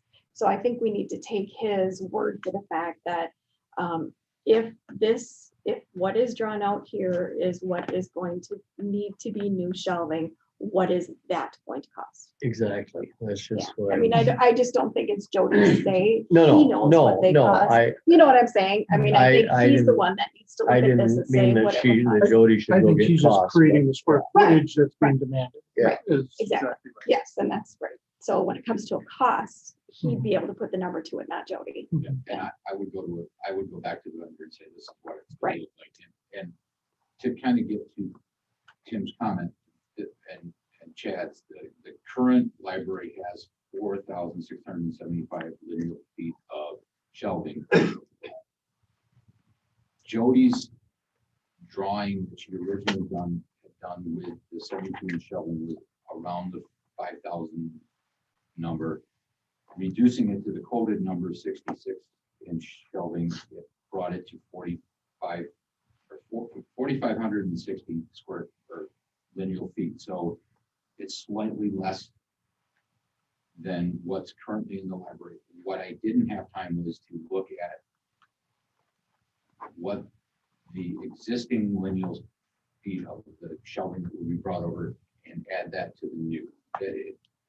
Because we have literally have to go shelf by shelf, section by section, and I did not have time to do that. Does this document here, does that, with the blue on it, does that give you enough to come up with a probable price on that? I can go to the vendor and say, what's this gonna cost? And it'll take probably 10 days to get it back from them. So we're in luck because we don't have a council meeting for 14 or something like that, 15. So I can go back and see what it's gonna cost. And we still haven't wrestled with who's gonna necessarily pay for all of it, but at least we'll have a better understanding of what, what we actually can get by with and, Yeah, and we'll have time then to figure out the footage of the shelving as well, based on what is drawn. I think that would be reasonable is to have them come back and tell us what these blue editions are gonna cost, what the price is there, because now we're getting down to where, Well, it also gives John a chance to review it for accuracy. Yeah. As far as, this is pretty new. Make sure that it actually does fit that plan in most respects. Given that there's a 7 to 9 week window for delivery, are we better off making an educated guess of what percentage that is and set an amount that the city is willing to pay? And so if they've asked for 200,000 and it's 25,000 or 25% is new, so it's $50,000 that we would contribute to the shelving. Or do we want to wait for 2 weeks? I think we need to wait. yeah, I would. Because here's the thing, even if we order it on the day we move into the library will still be operational at that time. It's not like they're gonna be stacking books on the floor waiting for these things to come in for 9 weeks. They're still gonna be operational, so. And the other part too is, I'm sure there's more than one vendor out there. Let's get competing vendor quotes. When's our move-in date? December 3rd. December 1st, 3rd. So I know they bid on all this equipment, but other vendors, they'll compete against each other. Yeah, I did attempt the second vendor originally. The first vendor has not gotten me a quote back, and it's been multiple weeks. So there could be within the next 2 weeks. I'll see if I can get a quote from a different company on comparable types of stuff. But there's no. Their suppliers are having issues just like everybody else, so there's no guarantee that we're. Yeah, for sure. But I'll do my best to. So what I'm hearing is that we're tabling it with the request for the Motion to table this stuff. So we get more information. I would be willing to table. I want to have some discussion about the furniture as well, because we have. Yeah, we're only talking tabling about the shelving. Yeah, just the shelving. Yeah. Sure, we're not gonna just move on. So table till the 4th, August 4th meeting or what? Yeah, or To the next committee. of the whole. whenever he can provide more information to you. Even if it's at a city council meeting. Yeah, so you've got 2 weeks. If it takes longer than that, then we'll push it to committee of the whole and. So we need that motion. I did. Tim did. Second. I'll second. All in favor? I thought Aye. Sarah seconded. All in favor? Any opposed? No, I love it. I know, that's what I was doing. Okay, we'll table that until the next. The other thing that comes up is, last time Ashley talked to us, she said that we needed to make a formal request for the library to participate in the funding of that.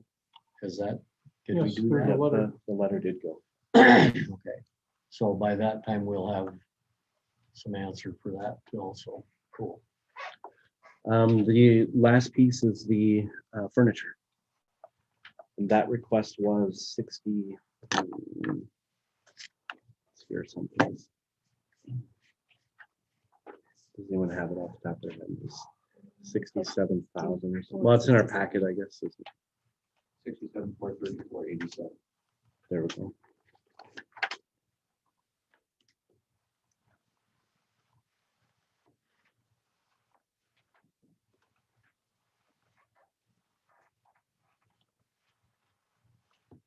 So I think the question I had at this conversation was, what won't fit?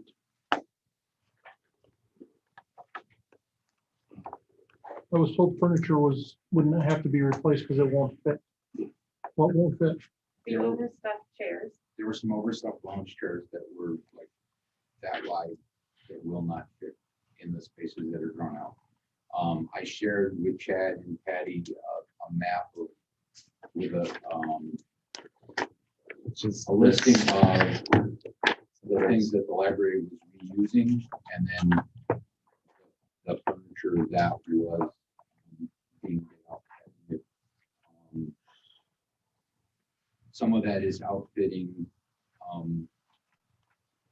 the meeting rooms that don't exist in the same size as these rooms that are in the current space. So can I ask a question about that document? The meeting rooms that you have now, I didn't see, are those tables being brought forward or are they not? They're not, those particular tables were not being brought forward.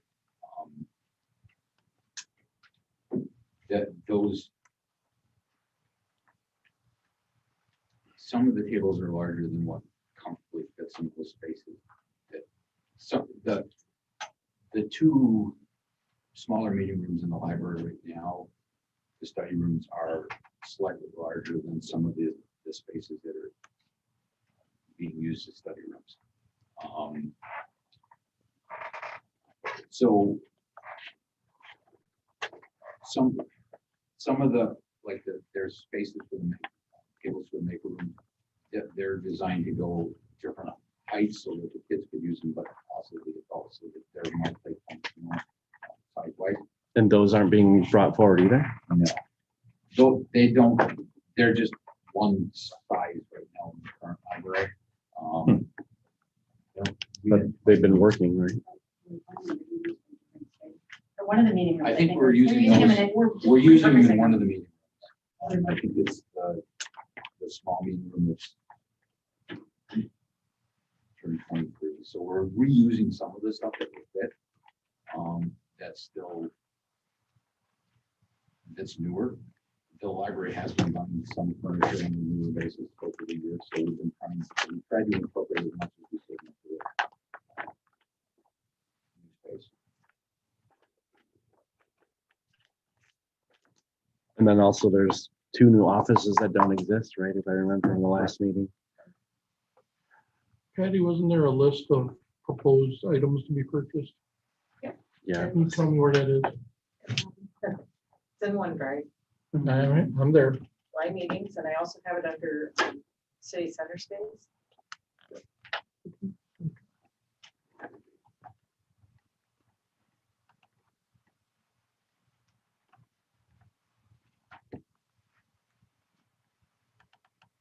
That would have been added quite recently.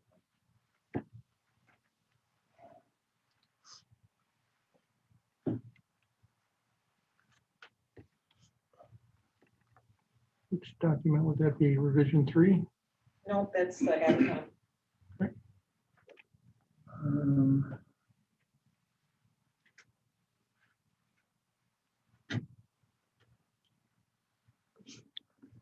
Isn't it in the one for the meeting tonight, the special council? No, that's just the agenda. We have too many documents everywhere. I know. It is in the packet. You want to look there. For tonight? What's it called? not in the packet for tonight. It looks like this. In the packet. It is? It's in the packet. Not No, it's not. Mhm. I have 2 extra copies if you'd like to keep my copy.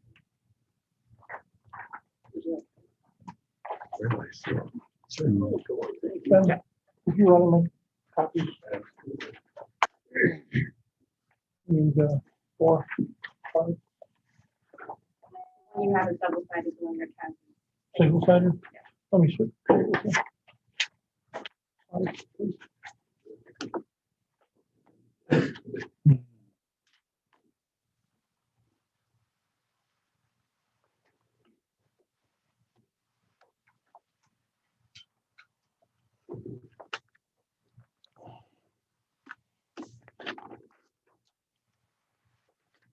I know I saw it electronically, but where?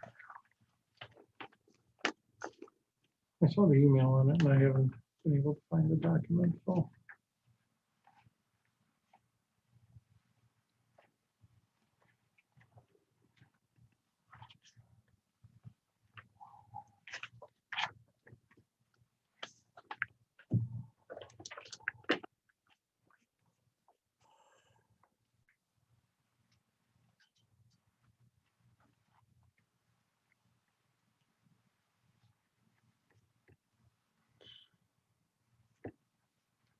Oh, there it is. This must have been through an email. If you're wondering, it's actually in the city council, special council meeting agenda packet on the city website. Oh, There you go. I know I just saw it on looked there. at I it. just couldn't figure out where. Yeah, I just looked and it's not. in there, Okay. so It's only the 2 pages.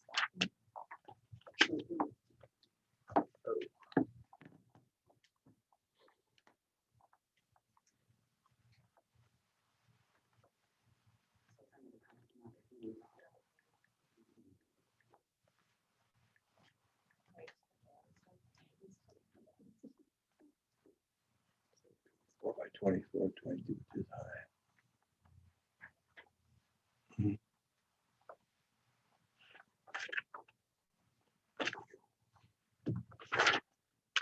Again, I think with the furnishings, we don't want to get in the business of telling them what they can and can't buy. It's Right. an allocation, right? Of Yeah, it is. If you go to the city website. So the 2 new offices, those people are here already, right? So what do they use now? So one of them is Aaron's office and it's a built-in, it's part of the building. It's not a desk, it's kind of like a built-in desk. It was when the clinic used it that way. Yeah. And the other one, there's just a desk in the corner of a room that she's using. There's no office. And chairs for your office. It looks like you need new chairs for your office. Just one, mine, someone else is gonna use mine because it wasn't built for me and it's a little tall Because the quote has 3 chairs, I think. and there's. Your more guest behind chairs. one office. Or one, maybe it's going in Ellen's part in the. Circulation, in the circulation, in the- desk area. So it's just being moved to a different area.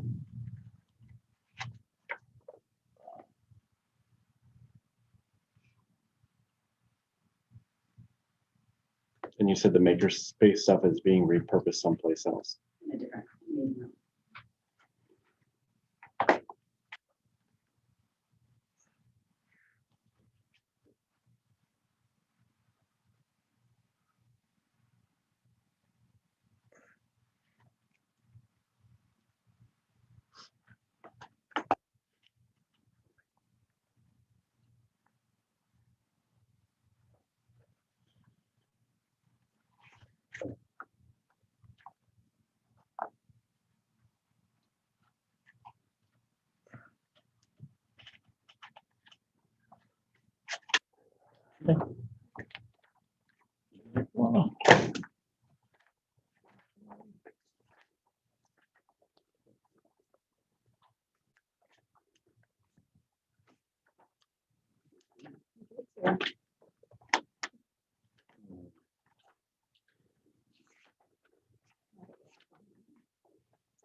John, you said something about, or saying somebody did anyway, about some overstuffed chairs that were not, they wouldn't fit, or they were just large. Mhm. So what percentage of the remainder of the furniture is under that category in here? Cause it looks like a lot of the quote is office chairs and there's some desk chairs and so on there. So Are those just replacing stuff that we currently have? like the tables and chairs that are out for the public in terms of what I would call traditional table chair configurations are actually round tables that are 40, I believe they're 48 inches round, which is way bigger than the spaces that are allowed. So they're replaced. And in fact, most of the library itself doesn't have traditional tables and chairs. There are some cafe tables and chairs that are coming over from the existing building. The one meeting room is going to have some tables that are repurposed.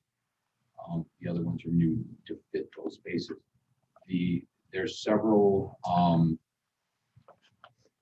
desk chairs and stools for the staff that the current just have room for. With the workroom and the circulation desk, there needs to be spaces for people to sit at, whether they're in the workroom or the desk area. So there's a mix of that. The lounge furniture for the public better fits the layout to get seating for the public. So instead of having one chair, we're going to have two chairs in there and fit the spaces better. So the staff chairs that we have now, I mean, staff chairs They're the chairs. Old and shot. A lot of them are, and I don't know how many staff the library has, but everybody uses the same chairs, so people are up and down a lot, so they get wore out faster than if you're typically sitting at your desk. You're not bouncing up and down. The other part to piggyback a little bit is, where we are in our current space is Aaron's desk is there, the circulation desk is there. It's all in one space. There's, 5 chairs, 5 offices, 5 desks, all in one space, whereas it's going to be 2 circulation desks, 4 offices. So one person may have to sit 2 or 3 different places within that time period versus where they are now. They kind of have their one seat for the day, so to speak. Heather might be in her office. She might be at the circulation desk. Say, the flow is much different. So we're going from basically 5 to 7 workstations or seating stations, but then there's also the staff workroom. So yes, it looks like more chairs, but we need more chairs because there's more places to sit and more workstations in the new location. So the high back closed arm lounge chair. What makes that so special? That's a $1,500 chair. It's a commercial grade chair. It's library furniture is designed to withstand a person that's 90 pounds to 100 pounds, flopping their legs over the chest. It's not like a chair that you buy for your house. I'm 320 pounds. I buy heavy duty chairs because I flop over my chairs. But $1,500 a chair seems very high. But good. And we can see if there's some of it is No. the fabric. Well, at some point we'll allot a amount, and then you're going to have to decide what's most valuable, what's most needed. How much of the furniture is coming over as far as percent? 10%? 20? I never calculated the percentage. Because I haven't counted how many pieces of furniture actually does it, but I'd say it's more than 30% of what's there now.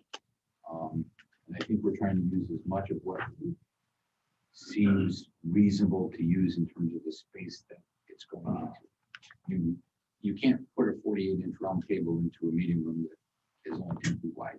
It just, by the time you put two chairs in there, it's just, there's no room to move around, especially if you're looking at an individual, maybe in a wheelchair.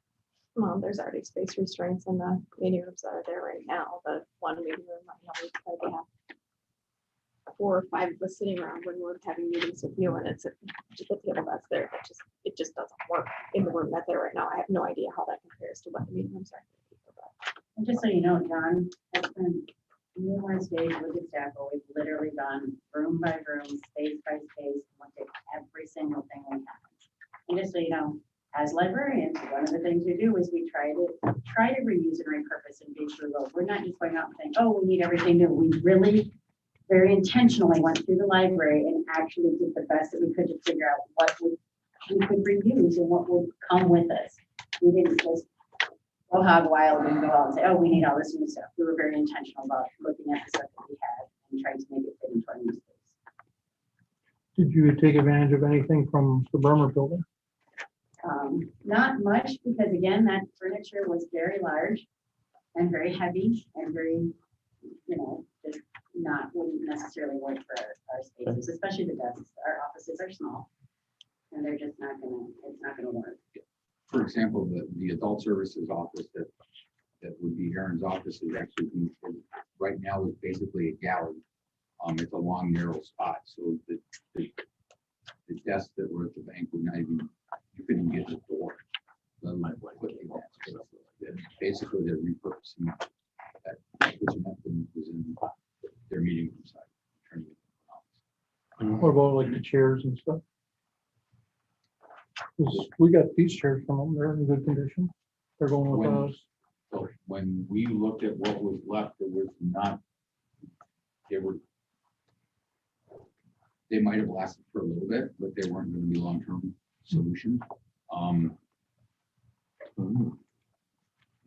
mean, I get that. You buy them this year, you wait till they fall apart next year and buy them again. I mean, that's, we're trying to look at longevity. The furniture we're hoping is going to last. Have you looked in the Slumberland and their commercial division? I didn't know they had a commercial division. I'm sure they do. Ron Anderson was here. Was kind of wondering why you haven't been over there. So I would give them a check to see if they do. I was not aware that they had that. I've been working with vendors that specialize in library furniture and commercial type stuff. So we'll make a stop there. So how do we move forward on their request? Is it an allocation as Tim suggested, or? And if so, what's that amount? One further question, just because I don't know. Looking at the plans, it looks like there's a nice selection and scattered spaces of chairs with a table in between so people can sit. Now, we don't currently have that, correct? I don't know. I know we did have those 4 overstuffed chairs, and 2 of them were in the, I think there were 2 of them were in the front. 12 overstuffed chairs. Okay. Spread throughout. And, let's talk pre-COVID and post-COVID. Right. Pre-COVID, there were multiple seating spaces throughout the library. There's team seating. There was seating in the corner by nonfiction. I only thought that there was like 4 of those overstuffed chairs. So that answers my question right there. 12 overstuffed chairs. Okay. Yeah. I don't know. There must have only been 4 in that room that night that we had the meeting. So that's why I assumed there's only 4. So, okay. And there are a bunch in the lobby too. And that's where I was picturing that they were, but there was 4 of them in the meeting room, and I was figuring those were the ones that were from the lobby. I didn't know that there were others scattered around. So, Not a fireplace. I can understand. I'll make a motion to allot 20,000 for library furniture. If they need more after we move in, and they'll have to be a capital budget item. Do I have a second? Second. All those in favor? Aye. Opposed? Okay, we'll move that on to full council. Missing anything? We kind of did 8 and 9 together. We talked about furnishings, shelving, security, technology for the library. Talked about City Hall, police, security, and technology for City Hall building. Motion to adjourn. Second. Second.